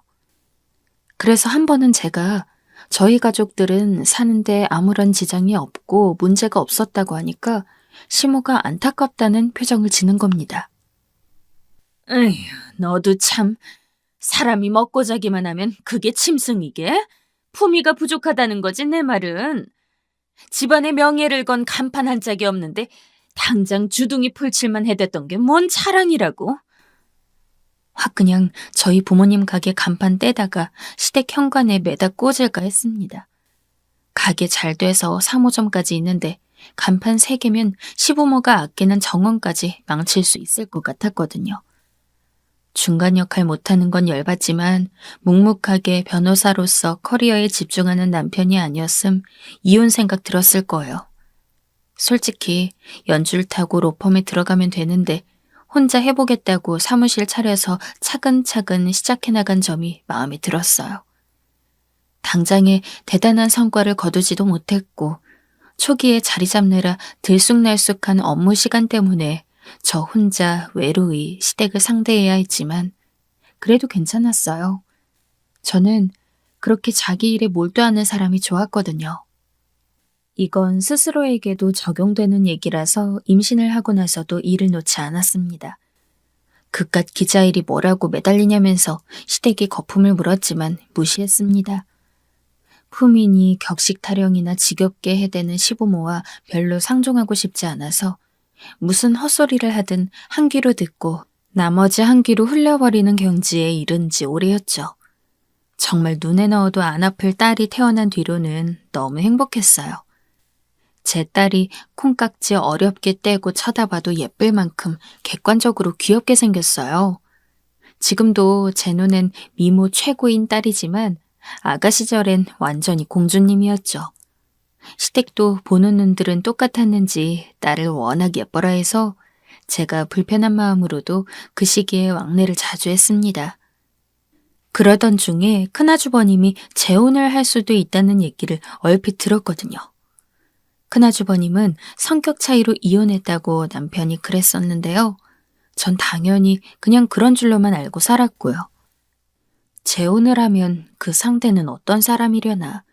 새로 큰 형님이 생길 수도 있는 거니까 궁금해서 그런 대화를 나누던 중에 작은 형님이 저에게 또 놀라운 이야기를 해주었습니다. 가히 역대급 반전이었어요. 작은 형님이 알기로는 큰아주버님의 바람기가 이혼의 원인이었다고 합니다. 먼 지방에서 근무를 하게 되자 예전 큰형님과는 주말 부부로 지냈다고 해요. 그리고 그 지방의 집에서 다른 여자와 거의 반동거를 하다가 큰형님은 물론 함께 집을 방문했던 시부모에게까지 현장을 딱 들켰었다는 거예요. 그때 난리가 났었고 어떻게 잘 봉합이 되었는데 몇 달 후에 다시 다른 여자와 만나서 그땐 파국으로 치달았다는 전말이었습니다. 저는 이 이야기를 듣고 정말 사고의 정지가 왔어요. 너무 놀라워서 생각이 딱 멈춰버리더라고요. 시부모가 쌍으로 "너희 집안엔 검사 없지?" 라는 뉘앙스로 큰아주버님을 자랑스러워하면서 저희 집안을 후려쳤던 지난 나날이 머릿속을 스쳐가는데 억울하기까지 했네요. 그런데 더 놀라운 사실은 불륜으로 이혼하느라 근무처에 소문이 났음에도 큰아주버님은 지금까지 멀쩡히 자리를 보존하고 있단 것이었어요. 게다가 이혼도 뒤탈 없이 깔끔하게 시댁에서 처리를 했단 겁니다. 입막음을 했는지 어쨌는지 작은 형님도 그것까진 모르지만 확실한 건 큰아주버님은 아무런 손해도 보지 않았다네요. 기막히면서도 한편으론 그 뻔뻔함이 무서웠어요. 작은 형님과는 서로 이 대화를 나눈 적 없는 것으로 했죠. 집안에 숨겨진 전말에 놀라긴 했지만 그렇다고 당장의 일상이 달라질 건 없었으니까요. 그리고 저는 정식으로 복직을 하느라 바빠졌습니다. 아이 낳고 한동안은 프리랜서 형태로 근무를 했었는데 슬슬 몸이 근질근질한 것이 어차피 집안일 봐주는 이모님도 있으니 회사로 출퇴근을 너무 하고 싶어지더라고요. 본인이 바쁘기 때문에 저의 복직까진 반기지 않을 줄 알았던 남편도 생각 외로 적극 찬성을 해줬고요. 일부러 시댁에는 말을 따로 안 하고 출퇴근을 시작했는데 시모가 알고 나선 난리도 아니었습니다. 되도 않게 일 욕심은 왜 그렇게 부려대? 그깟 기자 일해서 몇 푼이나 번다고. 하여간 결혼복은 넘쳐가지고 간판 번 듯한 시댁에 능력 있고 너그러운 남편에 아유 복도 많어. 대놓고 핀잔을 들었지만 저는 의기소침해지지 않았어요. 비록 출산 때문에 원래 맡던 파트에서 밀려났고 작은 일을 하고 있었으나 기자라는 직업을 변함없이 좋아했고 제 열정은 식은 적이 없었으니까요. 경력 단절은 생각해 본 적도 없었죠. 돈이 문제가 아니라 저의 사회생활이 중요했던 것인데 시댁에선 무조건 고깝게만 보더라고요. 성실한 남편과 어여쁜 딸이 있었기에 그런 유세질은 당연히 이겨낼 수 있는 것이었어요. 하지만 제가 참을인 자 이마에 새기며 버텨온 날들을 무력화시키는 사건이 벌어지고 말았습니다. 시댁이 아니었어요. 소중한 일상의 균열은 전혀 예상하지 못한 곳에서 시작되었습니다. 불행하게도 바로 남편이었죠. 매일같이 일이 들어오는 것도 아니고 날마다 바쁠 규모가 결코 아닌데 항상 업무에 치여 산다고 할 때부터 알아봤어야 했나 봅니다. 서류에 코박고 컴퓨터 화면 속으로 빨려 들어갈 듯 일을 하고 있는 남편의 모습은 오롯이 제 상상 속에서만 그랬었나 봐요. 제가 남편에게 일 빨리 마쳐서 오늘 일찍 집으로 간다고 연락을 했던 날 웬일로 집에 가지 않고 사무실에 들렀습니다. 이전에 한 번도 그런 적이 없었고 제 성격상 그렇게 굴지 않기 때문에 처음 있는 일이자 의외의 발걸음이었어요. 대학 시절 만났을 때부터 서로가 개인주의 성향이 강한 것을 알고 있었고 워커홀릭 기질들이 있었기 때문에 프라이버시나 일적인 부분들은 전혀 터치하지 않고 지내왔죠. 저는 남편의 핸드폰을 들여다볼 생각도 그게 궁금한 적도 없었어요. 이런 성격입니다. 남편도 마찬가지라 생각했었고요. 그런데 사람이 어떻게 이런 점을 이용해 배신할 수가 있나요?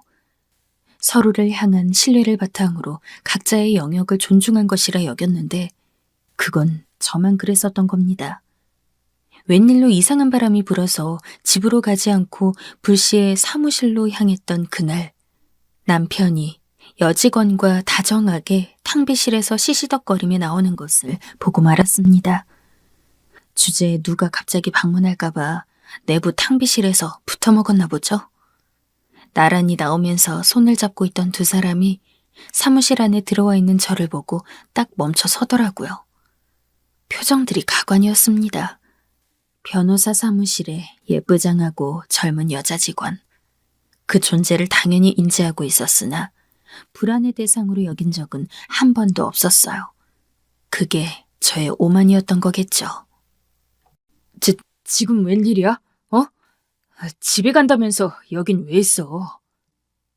여보는 지금 그게 문제야? 다른 직원 한 분은 퇴근이라도 하셨나 봐. 둘만 있네. 나는 항상 여기에는 일이 산더미라고 생각했는데 아니었구나. 한가하니까 둘이 놀고들 있지. 에이, 무슨 소리야. 나 지금 여기 지연 씨가 고민이 많다 그래서 들어주던 참이었어. 괜히 오해하지 마. 나 변호사잖아. 왜 이래? 아, 그래? 잘난 변호사님, 당신 와이프가 기자인 사실은 쌈 싸드셨어? 누굴 바보로 알아? 당장 차키 내놔. 차키 어디 있어? 여직원이 자기가 죄인인 건 아는지 고개를 푹 숙이고 있고 남편은 저 진정시키려고 입에 발린 말들을 하는데 그 앞에서 진짜 눈이 돌아갔습니다. 닥치는 대로 남편 자리 뒤지다가 벽에 옷걸이로 걸어놓은 외투의 안주머니에서 차키를 찾았습니다. 열불이 터져나오는데 이상하게 머리는 차갑게 식으면서 목표가 딱 정해졌습니다. 제가 비키라고 확 밀치는 것에 남편이 놀라 어버버하는 사이 차키 챙겨서 엘리베이터 타고 주차장으로 내려갔어요. 그리고 남편 차 바로 찾아서 문 열고 들어가 블랙박스 메모리 카드를 빼냈습니다. 저 뒤쫓아온 남편한테 차키를 확 던져버리니까 얼굴이 창백하게 질리더군요. 저는 제 차 몰고 집으로 갔습니다. 남편 반응으로 보건대 찔리는 게 있어도 너무 있는 눈치였죠. 집에 오자마자 노트북으로 블랙박스 영상을 확인했고 전후방 2채널 제품이라 외부 촬영만 되어 있었지만 여직원과 노닥거리면서 야한 대화를 주고받는 소리가 분명히 들렸습니다. 정말 비참했던 사실은 대화 속에서 그 둘의 관계가 1년 이상 됐다는 걸 추론할 수 있었던 거예요. 대학교 재학 시절에도 남편에겐 이 여자 저 여자 많이 만나고 다닌다더라 하는 뒷말이 따라다녔지만 저랑 사귀고 나서 그런 낌새를 느껴본 적은 없었고 그런 소문이 이어지지도 않았습니다. 그래서 저는 그게 완전히 뜬 소문이었거나 저를 만나고 완전히 정착하면서 바람길을 지워버린 거라고 생각했어요. 결론적으로 아니었네요. 남편이 미안하다고 잠깐 정신이 나갔었다고 저에게 비는데 그 모습을 보면서 측은지심조차 들지 않았습니다.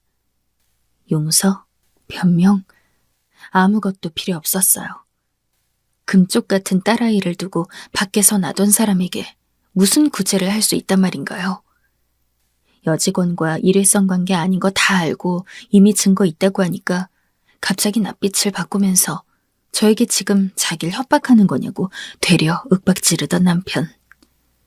답 없는 시댁을 참고 살았더니만 누가 그 핏줄 아니랄까봐 똑같이 문제를 일으키는 남편과 더 이상 함께 살고 싶지 않았습니다. 더군다나 금세 적반하장으로 저한테 따지고 드는 태도를 보면서 이 사람은 나를 사랑하지 않는구나, 나한테 조금도 미안하지 않구나 싶으니까 마음이 더 식더라고요. 유책 배우자인 네가 나가라면서 남편을 쫓아냈더니 시댁에서 노발대발했습니다. 시모가 품위와 격식은 어디로 때려치웠는지 늦은 오밤중에 저한테 전화를 해서 고래고래 소리를 질러댔죠. 살다 보면 실수 좀 하는 거지. 넌 어떻게 생각이 그런 쪽으로만 돌아가니? 실수 한 번인데 어쩜 그렇게 무식해가지고 이런 일로 이혼 운운을 해대는지. 너도 참 웃기는 애구나. 이혼? 어디서 함부로 먼저 이혼을 입에 올려? 이혼하면 지금 누구 손해인지는 알고 그러니? 실수 한 번이라뇨? 큰아주버님 보니까 집안이 보통 피가 아니던데 평생 가는 바람기가 실수 한 번으로 그칠 리가 있나요? 전 그이랑 이혼합니다. 시댁이 자기 집안이 얕보인 것에 거품 물고 난리를 치다가 제가 진짜로 이혼 소송 거니까 그제서야 상황 파악을 하더군요. 그전까진 제가 정말로 꼬리 안 내리고 이혼할 거라곤 진지하게 생각조차 안 했던 겁니다. 저를 얼마나 우습고 나약하게 봤으면 그랬을까요? 남편은 물론이고 시댁 사람들 전부 제가 이혼 소송을 건 것에 대해서 수치스럽게 생각했습니다. 상황이 돌아가는 걸 보아하니 예전 큰형님이라는 분도 시댁의 스케일에 밀려서 소송은 꿈도 못 꾸고 사라진 게 아닐까 싶었어요. 그러니까 큰아주버님이 멀쩡히 자리를 건사하고 있었던 거겠죠. 시부모의 말에서 저는 그 의심에 확신을 가지게 되었습니다. 네가 어디 뭘 상대하겠다고? 위자료 같은 소리 하고 있네. 10원 한 장 못 주니까 그렇게 알아라. 그깟 기자질에서 무슨 생활이나 건사하겠냐마는 아이도 우리가 키울 테니 넌 주제 파악하고 조용히 사라지는 쪽이 네 신상에 이로울 거다. 소송은 무슨 승산 없는 일에 목맸다간 큰 코 다치니까 명심해라. 애초에 너는 우리 집안과 어울리지도 않았어. 오랜 시간 참고 있던 분노가 제대로 폭발하는 순간이었습니다. 시댁 사람들이 저만 보면 항상 업신여겼던 그깟 기자질의 진면목을 선보일 때가 왔단 생각이 들었네요. 제 신상 이로울까 어떨까 걱정 안 해주셔도 돼요. 말씀 잘하셨어요. 저희 기자들 신상 터는 거 참 잘하거든요. 기대해 주셔도 좋아요. 제가 그동안 모아온 인맥이 그렇게 활용될 줄은 꿈에도 몰랐지만 몇 지인들은 이미 제 사정을 알고 있었기에 발벗고 나서주었습니다. 사람이 사람을 부르고 또 사람을 모으면서 이 적폐 집안에 맞서는 연대가 형성되었습니다. 그 중에서 몇 명이 자기 이름을 걸고 기사를 작성해 주었습니다. 진짜로 기사를 낸 것은 아니고 작성만 한 뒤 제가 그것을 메일링하였어요. 먼저 다룬 내용은 검사로 있는 큰아주버님의 불륜 사건들, 그리고 그 과정에서 진행된 이혼에 대한 의문점이었습니다.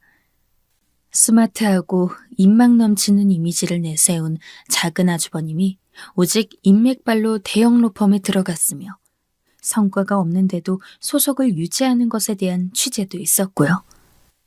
부장판사로 있는 지인을 팔아 갑질을 해댄 시부의 전적을 파헤친 것과 제 남편의 불륜 증거와 이혼 소송 중에 시댁에서 저에게 저지른 만행이며 폭언 자료들 전부 기사 형식으로 작성이 되었습니다. 그걸 남편에게 다 보냈어요. 요즘 세상에는 윗선에서 발행을 막아도 SNS로 소식을 전하는 방법이 있다는 것도 명심하라는 추신을 덧붙여서요. 시댁에선 이 기자들 전부 가만 안 두겠다며 보복을 하겠다고 길길이 날뛰었으나 저는 굴하지 않았습니다. 지난 세월 시댁 사람들을 겪으며 저도 깨우친 게 있었거든요. 네, 좋아요. 어디 그 무서운 권력 휘둘러 보세요. 저는 이깟 기자질로 맞대응해드릴게요. 저는요, 저희 다 같이 자매라는 거 언제든 환영해요. 누가 더 손해일까요?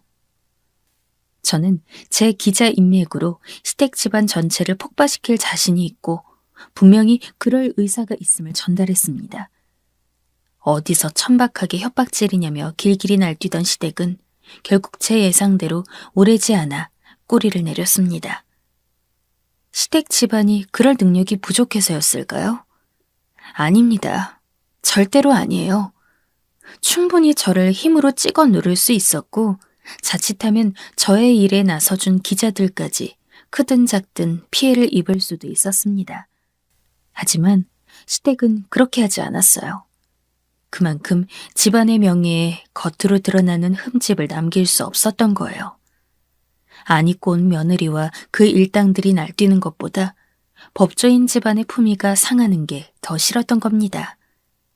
사람들이 수군거리고 지금까지 쌓아온 명성들의 훼손이 가는 걸 용납할 수 없었을 테니까요. 제가 봐온 시댁은 그렇게 생각하고 판단할 것 같았는데 제 예상이 맞아 떨어졌어요.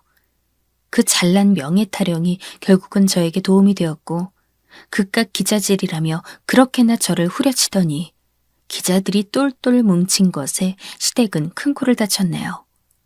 알다가도 모를 일입니다. 재산 분할에서 저는 제 몫을 두둑하게 챙겼어요. 양육권으로는 또 트러블이 한바탕 일어났지만 결국 제가 가지고 왔고요. 결혼할 땐, 아니, 결혼하고 나서도 남편과 오래오래 늙어 죽을 때까지 평탄하게 잘 살 줄 알았는데 그렇게 생각했던 옛날이 지금은 도무지 믿어지지가 않네요. 어린 딸아이에게 부모의 이혼이란 상처를 지게 하여 죄스러운 마음에 정말 하루하루 최선을 다했습니다. 딸을 위해서라면 세상 무서운 것이 없었죠. 부모의 마음이라는 건 정말 부모가 되어보기 전엔 모른다더니 그 말이 딱 맞는 것 같습니다. 열심히 다 해준다고 해주는데도 부족한 것 같고 마음 한켠엔 늘 미안한 마음이 들더라고요. 이건 저희 부모님도 마찬가지겠죠? 제 사정을 진작 몰라봐 준 것에 가슴 아파하시는 걸 보고 죄송함으로 얼마나 눈물이 나던지요. 앞으로 더 잘 살겠다고만 말씀드렸어요. 그 약속을 지키기 위해서라도 즐겁게 일을 하며 지내왔습니다. 기자로서 제 경력을 더 탄탄하게 쌓았고 자부심이나 사명감 또한 더 깊어졌네요. 그래도 자기 핏줄이라고 아이를 챙기던 남편. 아니, 전 남편은 그 꾸준함도 오래 못 갔습니다. 재혼하겠다고 아이 연락을 끊더니 나중에는 또 파혼을 했다더라고요. 가장 황당한 건 그 재혼하려던 상대가 사무실 여직원이 아니었다는 거죠. 솔직히 사람 마음이라는 게 남편이 바람만 안 피웠어도 계속 결혼 생활 유지하며 살았을 것 같아서 아주 가끔은 자기 전에 그런 생각으로 심란했거든요. 그런데 개벌은 남 못 준다고 만나는 상대 갈아치우는 걸 보니까 속에 남아있던 일말의 미련마저 사라졌습니다. 저는 제 일 열심히 하면서 우리 딸 커가는 모습 볼 수 있는 현재에 만족해요. 웬 놈팡이 집안 사람들이 잠시 제 인생에 들어와 분탕질을 쳐댔지만 이제는 아무것도 아닙니다. 제가 앞으로 나아가는 데 있어선 걸림돌이 되지 않았으니까요. 다만 제가 세상에서 가장 사랑하는 우리 딸의 생물학적 친부되는 사람이 부록 나이 먹었으면 이제 마음가짐 똑바로 먹고 올바르게 살아갔으면 하는 소박한 희망 한 가지는 가지고 있네요.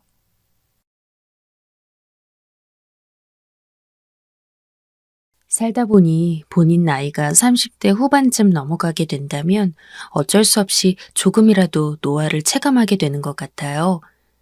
얼굴도 확실히 30대 초반과는 다른 걸 알게 되고 몸이 여기저기 아프고 입맛도 달라지고 체력이 떨어지는 걸 느끼게 되고요. 그러면서 40, 50대에 가게 되면 자잘한 질병 한두 개 정도는 앓고 약으로 관리하며 병원을 습관적으로 드나들게 되는 것 같은데요. 저도 썩 건강하진 않은 터라 몸이 약한 사람들의 고통을 알긴 하지만 정말 너무 아파서 아무것도 못하고 움직이지도 못하는 상태에 있는 경우를 보면 참 마음이 답답하더라고요. 그 경우를 직접 목격하게 된 것이 바로 저희 어머니이신데요. 평소 말씀도 별로 없으시고 아들 셋과 딸을 키워서 시집장가 보내기까지 딱히 며느리 사위와 별로 엮이고 싶어 하지 않으셨던 분이에요. 시집살이는커녕 사위며 며느리며 모두 낯가리는 그런 분이었고요. 명절 때 만나서 음식을 준비하는 내내 말씀이 너무 없으시고 내성적인 탓에 외려 그 분위기가 불편했음했지 딱히 불만 가질 일은 전혀 없었답니다. 그런데 저희 둘째가 태어날 무렵쯤 아버님이 돌아가셨고 그때 어머니가 혼자 남게 되셨는데요. 다들 집이 적어도 1시간 안팎으로 거리 차이가 있다 보니까 약간 걱정되더라고요.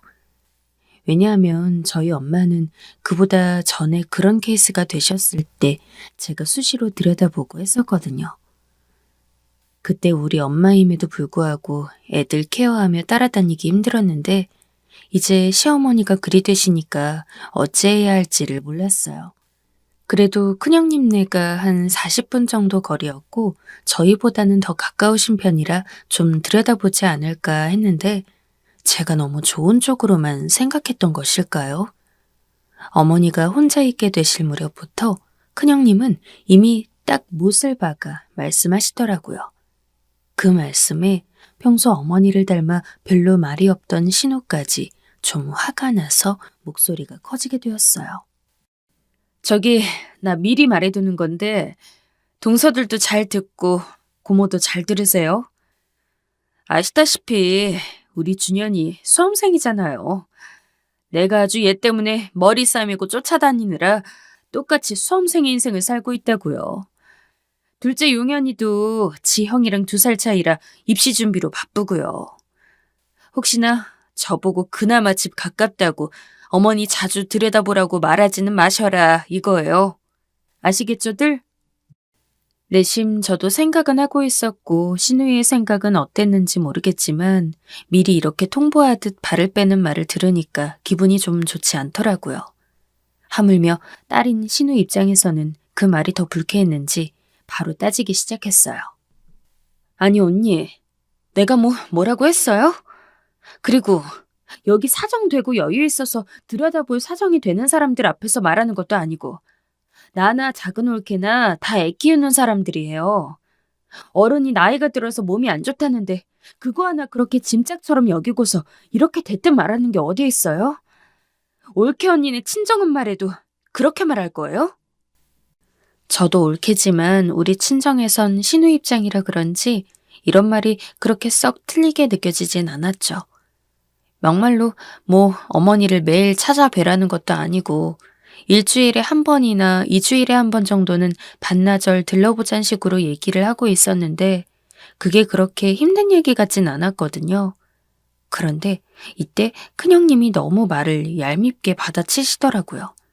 솔직히 이 집에서 같은 며느리 입장이기 때문에 웬만하면 큰형님 편을 들고 싶었는데 도저히 그럴 수가 없었어요.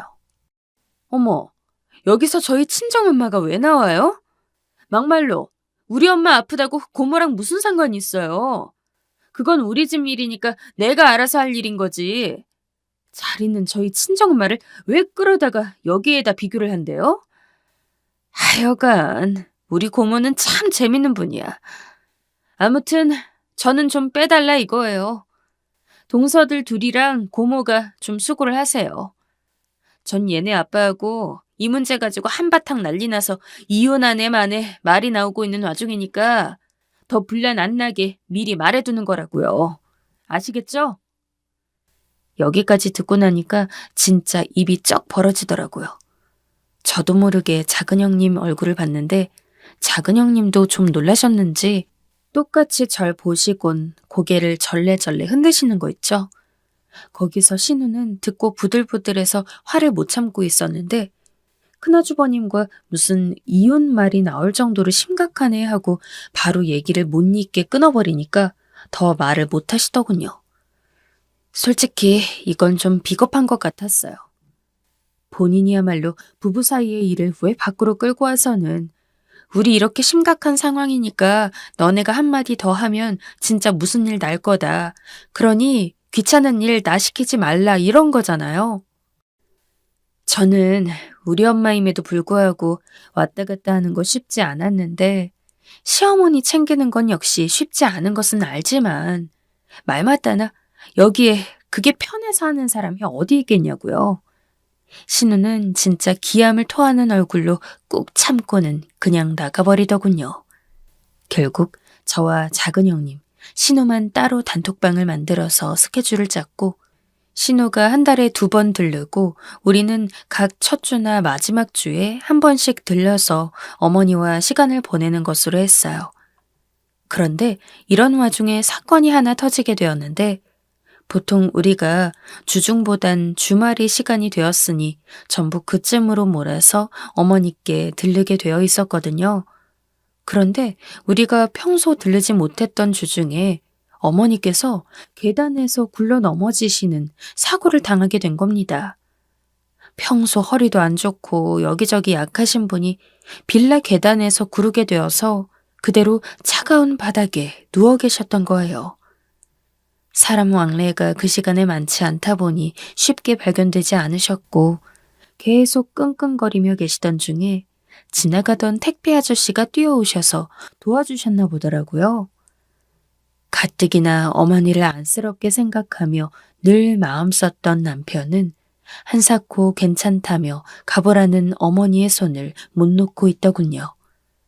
그렇다 보니 도저히 어머니를 혼자 두시게 해선 안 될 것 같았고 부상도 좀 있으신 데다가 최근 앓고 계시던 지병이 다시 좀 심해졌거든요. 이래저래 말이 나오고 하다 보니 결국 그나마 합리적으로 결론낸 것이 요양원이었답니다. 이 부분에 대해서도 논의를 하는데 큰형님은 전혀 상관없는 사람인 양 말을 하시는 거예요. 본인들끼리 알아서들 정해주시고 돈 보탤 일 있으면 아주버님께 얘기하라며 자기 진짜 정신없다면서 전화를 끊어버리시더군요. 그나마 신우나 작은 형님보단 제가 말하는 게 좀 나을 것 같아서 전화를 했는데 되려 저까지 기분이 좀 상했어요. 그래봤자 그쪽에만 신경을 쓰고 있을 새도 없고 해서 이건 그냥 일단락 짓고 요양원 투어를 돌면서 한동안 괜찮은 곳을 알아보느라 무척 진땀을 뺐어요. 그 사이에 집을 정리하고 어머니를 요양원에 모시기까지 할 일도 너무 많았고 저도 어린 애기들 데리고 정말 힘들더라고요.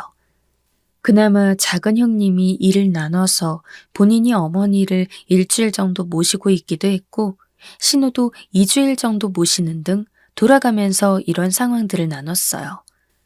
신우는 큰형님과의 일이 있어서 그런지 우리들한테 미안하다고 하는데 왠지 좀 짠하더라고요. 평소에도 워낙 유순한 성격에 우리 애들도 예뻐해주고 잘해주던 고모였기에 딱히 신우 올케간의 사이가 나쁘지도 않았거든요. 이렇게 일이 바쁘게 굴러가는 사이 어머니를 요양원에 모시게 되었을 때도 요양원 주소나 사진 같은 것, 모신 날 당일 들어가는 모습의 사진이라든지 이런 걸 가족 전체 단톡방에 남겼는데요. 다들 고생했다며 우리 어머니 이곳에서 잘 지내길 바라고 또 자주 들여다보자는 내용들이 오갔는데 여전히 큰형님네 부부는 말씀이 없으시더라고요. 은근히 좀 짜증이 나긴 했지만 그래도 진짜 부부간에 위기니 뭐니 하면서 말이 많은데 그래봤자 이게 또 어머니에겐 심려가 될까 싶어 더 이상 말 섞고 싶지 않았어요. 어머니는 저희가 염려했던 것보다는 요양원에서 무던하게 지내시는 편이었고 남편은 시간이 날 때마다 어머니를 뵈러 가고 그렇게 들르면서 불안감을 달래더라고요. 그렇게 거의 6개월 정도가 지내게 되었고 이제 우리들은 당연히 큰형님네 부부를 제외하고 어머니 관련된 스케줄을 짜서 서로 나누곤 했었어요. 요양원에 계시니 크게 신경 쓸 건 없는 것 같아도 기존 어머니 댁에서 장소만 바뀐 것일 뿐 들러서 잘 계시는지 확인하고 할 것들이 있었답니다. 그런데 그러던 중 너무나 어이가 없고 황당한 일이 터져버리게 되었으니 이건 아직도 너무 납득이 안 되고 좀 화가 나요. 엄연히 이 집안에서 며느리이자 남인 저조차도 이 상황에 아직도 충격이 가시질 않는데 자식인 남편과 다른 아주버님 그리고 신우 입장에선 얼마나 기가 막히고 우라가 터졌을까요? 이 일이 뭔가 하면 어느 날 갑자기 신우한테 다급한 목소리로 전화가 왔길래 받았더니 내내 이해가 안 가는 말만 하시는 거예요. 어머니가 요양원을 다른 곳으로 옮겼는데 그걸 우리랑 전혀 어떤 상의도 없이 큰형님네 부부가 본인 집 가까운 곳으로 모시고 갔다는 말이었습니다. 듣는 내내 이게 뭔 얘긴가 싶더라고요. 어머니 관련해서 거의 수년을 관심 끊고 살던 큰형님네 부부가 갑자기 왜 여기에 화제로 등장하는 건지, 게다가 멀쩡하게 잘 지내시던 요양원을 왜 옮겨갔다는 거며, 이걸 왜 옮기고 난 뒤에 우리가 알게 된 건지도 어이가 없었죠. 워낙 갑작스럽게 일어난 일이었고 요양원에서도 약간 당황스러우셨던 것 같아요. 그쪽 직원분들은 따로 신우나 작은 형님한테 연락을 취하고 절차를 마무리하려는데도 기다려주지 않고 무작정 괜찮다며 가족관계임을 증명한 뒤 이미 합의가 된 거라면서 모시고 갔다는 거예요. 결국 한 2, 30분 차로 신우가 알게 되었고 당황해서 본인 오빠와 큰 올케에게 전화를 그렇게 해댔는데도 계속 일부러 안 받는 건지 연락이 안 됐다더군요. 좀 지나서는 큰형님이 전화를 했고 본인들 집 가까운 곳에 모셨다며 말로는 걱정이 되어서 자주 들여다보려고 이렇게 한 거라는데 솔직히 너무 황당하지 않나요? 거처를 옮기는 그런 중요한 이야기를 가족들끼리 상의도 않고 새삼 뭐가 어머니 상황이 걱정되어 모시고 갔다는 건지 의문이 풀리지 않았어요. 이렇게 찜찜해 있던 와중에 신우 얘기를 듣고 그제서야 상황 납득이 가더군요. 이렇게 신우가 울분을 토하고 가슴을 치는 것이 100번 이해가 됐어요. 이게 다 엄마한테 재산 있다는 얘기를 듣고 오빠가 큰올케한테 얘기를 해서 일을 벌인 거야. 그게 아니면 생전 코빼기도 들여다보지 않던 장남과 맏며느리가 저렇게 몰래 모시고 갈 일이 뭐가 있냐고. 듣고 보니 그간의 일로 화가 나 있었고 큰형님네 부부와 사이가 안 좋았던 신우가 전화로 아주버님과 싸우는 와중에 무슨 얘기를 하다가 어머님 외가 쪽에서 남겨주신 재산 얘기가 흘러나왔었나 봐요. 정작 중요한 화제는 그게 아니라 며느리는 그렇다 치고 어쩜 그렇게 아들이 되어선 엄마를 한 번도 안 들여다보냐고 신우가 따졌던 모양이고요. 평소엔 그런 말을 수백 번 들어도 꼼짝도 않던 아주버님이 싸우는 와중에 외가 쪽 재산 얘기는 또 꼬치꼬치 캐물어대더니 본인이 알아서 한다며 전화를 끊어버렸나 봐요. 그래놓곤 저렇게 급하게 일을 해치워버리고 우리 형제들에게는 일말의 말도 없었던 거예요. 아무리 생각해도 신우가 내린 결론은 결코 오해도 뭣도 아닌 사실 그 자체인 것 같았어요. 그렇게 가족 일에 관심도 없고 매일 저들끼리만 살겠다며 매사 통보식으로만 살던 분들이 이렇게 어머니를 새삼 걱정해서 모시고 갈 일이 없거든요. 결국 작은 형님이나 신우, 저를 포함한 남편들까지 다 모여서 얘기를 나누며 분통을 터뜨리게 되었어요. 그것도 다시 얘기를 들어보니 어머님께 있었던 외가 쪽 재산은 아들 셋 장가 보내고 본인들이 살던 집 정도에 보태고 끝났지 따로 남아있는 건 아닌 것 같더라고요. 결국 어머니가 딱히 자식들 물려줄 재산이 있는 것도 아니었는데 그걸 기대하면서 모시고 간 게 분명해 보였어요. 이날 다 같이 있는 자리에서 신우가 격앙된 목소리로 큰형님께 전화를 걸었고 우리 엄마 돈 보고 데려간 거냐며 난리를 치는데 큰형님은 말 좀 그런 식으로 하지 말라며 또 비꼬는 거예요.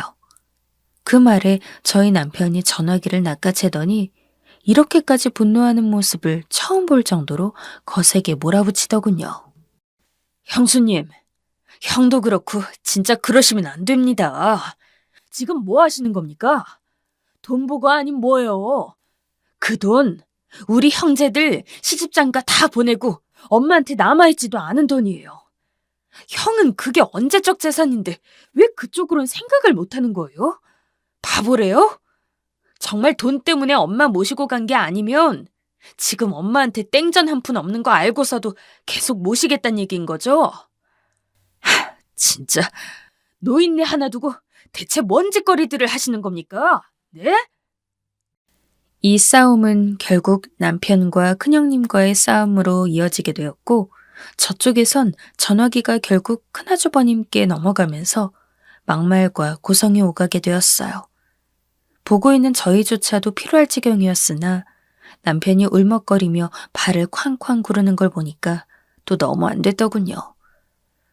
어쩌다가 부모님을 두고 이런 문제로 형제간 싸움을 하고 있는 건지 답답해서 제 가슴이 다 얹힌 듯 괴로웠어요.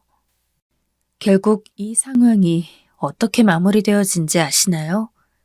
저는 솔직히 그렇게 소리를 고래고래 질러가면서 우리 남편한테 부부가 악다구니를 쓰며 달려들 정도면 어머니 재산 유무가 확인된 이후에도 본인들이 쭉 그 태도를 유지했어야 한다고 보거든요. 그게 우리 남편한테 짜증을 낼 때 내내 했던 말이에요. 곧 죽어도 당신들은 어머니 돈 때문에 모시고 간 거 아니라고. 말 함부로 하지 말라면서 말이죠.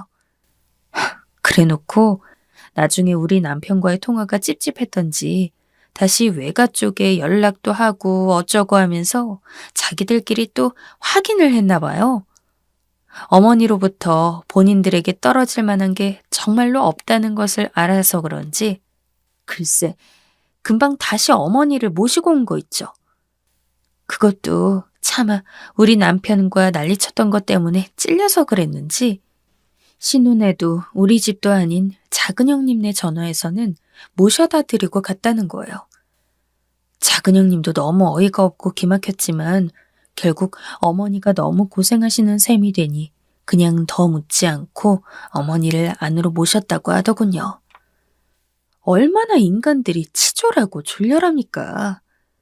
누워서 제대로 이것저것 체크도 하고 챙김을 받으셔야 했던 분을 지들 맘대로 모시고 가서 낯선 환경에 설명도 없이 그냥 모셔놓고 이것저것 따져보니 나올 게 없어서 다시 되돌려 놓은 거 말이에요. 이때 신우와 저희 남편 그리고 작은 아주버님은 이를 갈면서 결심했어요. 2번 다시 큰형님네 가족과는 상종을 않겠다. 저것들은 자식도 아니다 하면서 말이에요. 다시 기존 요양원의 어머니를 모시기에 텀이 애매했기 때문에 결국 고생고생하며 또 돌아다니며 새로운 곳을 구했고요. 그 사이 어머니는 또 수고스럽게 자식들 집을 돌며 힘겹게 몸을 가누셔야 했어요. 그리고 왜 이런 상황이 생긴 것에 대해선 어머니도 어느 정도 눈치를 채셨을 것 같기도 하나 그냥 우리가 먼저 얘기를 꺼내진 않기로 했어요.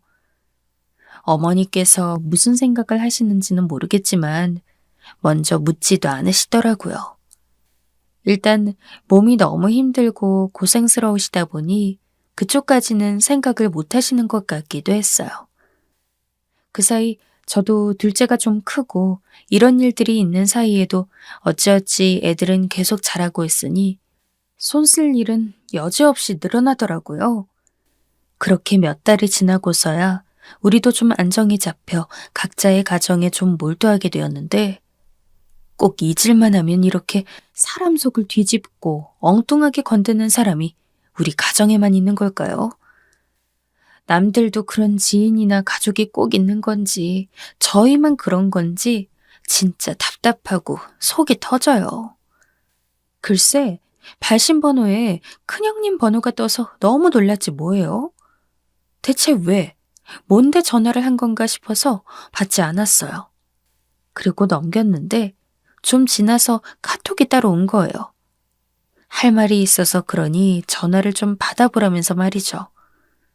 이때 진짜 안 내켰는데 어쩔 수 없이 전화를 걸었고 듣고 보니까 진짜 이게 사람이긴 한 건가 싶어서 저조차도 화를 내게 되더군요.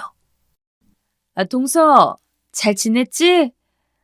다른 게 아니고, 글쎄, 우리 준현이 때문에 전화했어. 자기한테 좀 물어볼 게 있어서 말이야. 네? 뭘 저한테 물어보시게요? 이때 저도 퉁명스럽게 말하게 되었는데 이 다음 내용을 듣고 그만 폭발하게 되었어요. 준현이가 이번에 사업을 하는데 말이야. 이게 좀 상황이 그래. 하다 보니까 점점 돈 들어갈 일이 많아지더라고. 내가 고모랑 사이 별론 거 알지? 다른 게 아니라 이럴 때 좀 가족들이 같이 힘을 합해서 큰 조카 도와주면 어떨까 해서 말이야. 왜 너무 좋잖아. 안 그래? 우리 준현이가 잘 돼서 기반 닦아놓으면 다른 애들도 지네 큰오빠나 형 기반 밟고 올라올 수도 있고 말이야. 그래서 말인데 자기가 좀 고모나 다른 형제들한테 얘기해서 돈 좀 같이 모아줘봐. 응? 이 말을 들으니 얼마나 짜증이 나던지. 그렇게 우리 남편이랑 욕을 하면서 싸워놓고 형제들이며 어머니며 그 고생하게 해놓고서 아무리 신우가 전화를 해대도 안 받아놓고 어떻게 그런 말을 할 수가 있나요? 형님, 무슨 말씀이세요? 돈이라뇨. 가족들끼리 뭘 어떻게 도와주란 말이에요? 저는 이때 버벅거리면서 말도 제대로 이어가지 못하고 멍하니 겉도는 말만 하면서 욱하고 소리를 질렀는데 큰형님은 아주 천연덕스럽게 가족들끼리 돈 1,000만 원씩 좀 모으고 보태다 보면 1억 정도는 모이지 않겠냐는 거예요. 1억이 무슨 말만 하면 자판기에서 콜라 나오듯 나오는 돈인가요? 어머니로 인한 그 일이 있고 난 뒤 2달 뒤에 이런 전화를 할 수 있는 것 자체가 어떤 부분에선 타고난 뻔뻔함인 건지 들을수록 너무 한멸스럽더군요. 저한테 그런 말 하지 마시라고. 양심이 있으면 어떻게 그런 말을 하냐. 어머니 요양원 계실 때 돈 한 푼도 연락도 안 해놓고선 뭔 이럴 때만 가족이냐고 제 속에 쌓여있던 말이 와르륵 토해내듯 쏟아져 나왔어요. 큰형님은 귀찮다는 듯이 됐다며 저랑 얘기 안 한다면서 그냥 또 끊어버리는 거 있죠?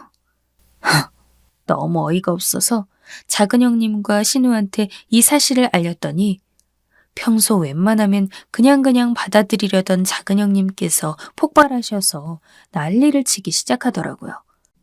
이건 진짜 가족이 아니라 대놓고 미천 뽑았을 만만한 존재들로 보는 건지 다들 이때 정말 몸서리 칠 정도로 분노했어요. 이때 남편에게도 얘기했더니 이제 본인이 감당할 수 있는 스트레스의 선을 넘은 건지 더 이상 큰형네 얘기는 알고 싶지 않다면서 괴로워하더라고요. 진짜 형만 생각하면 미칠 것 같다고 당분간 형이랑 관련된 화제는 모르고 싶다고 말이에요.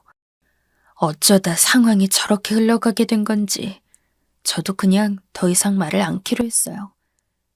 하지만 인연은 왜 이렇게 질긴 것인지 핏줄이기 때문에 끊을 수가 없는 것일까요? 사실 이건 이렇게 연결된 문제는 아니지만 아무튼 우리는 순전히 우리의 자의로 인해서 큰형님네 부부에게 연락을 하게 되고 말았습니다. 이때 정말 도저히 외면하고 벽을 칠 수 없는 엄청난 사건이 또 터졌기 때문입니다. 어쩜 이렇게 집안에 조용할 날이 없는 건지 진짜 우리 시댁만 그런 걸까요?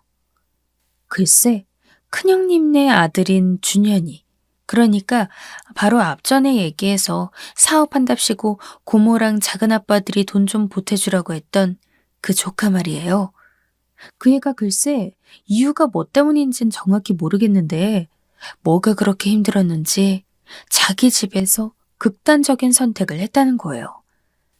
시간이 많이 경과되지 않은 상태로 발견되긴 했으나 상황이 매우 좋지 않았고 넋이 나간 큰형님과 아주버님이 온갖 난리를 쳤음에도 불구하고 결국 그렇게 아들을 멀리 보내게 되고 말았어요. 사업과 관련된 스트레스였는지 원인이 무엇 때문인지는 우린 알 길이 없어요. 다시는 엮이고 싶지 않은 큰형님네였고 자기 아들 잘되게 1억이라는 돈을 가족들끼리 모아서 줘보라고 아무렇지 않게 요구하는 모습에 아무 죄 없는 조카까지 미워질 지경이었지만 그 누가 이런 상황을 상상할 수 있었을까요? 신호부터 해서 작은 형님은 어릴 때부터 조카가 커오는 것을 봐왔기 때문에 매우 비통한 상태였고 저 역시 조카가 중고등학교 시절을 지나던 무렵부터의 기억이 있어 그런지 마음이 너무 불편하고 괴롭더군요. 그 부모인 큰형님과 아주버님은 너무 진절이 나기 싫지만 같은 부모의 입장으로 봤을 때 그들의 심정까지 외면할 순 없었으니까요. 이 사실은 고등학생인 둘째 조카가 작은 아빠인 제 남편에게 연락을 해왔기에 알게 된 것이었고, 결국 정말 힘겹게 남편이 큰아주버님께 연락을 취하게 되었어요. 이야기 다 들었다. 다들 알렸으니 장례에 가겠다고 말이죠. 저도 참 복잡한 심정으로 채비를 하려고 하는데 글쎄 전화기 너머로 그 와중에 엄청난 괴성이 들려오는 게 아니겠어요?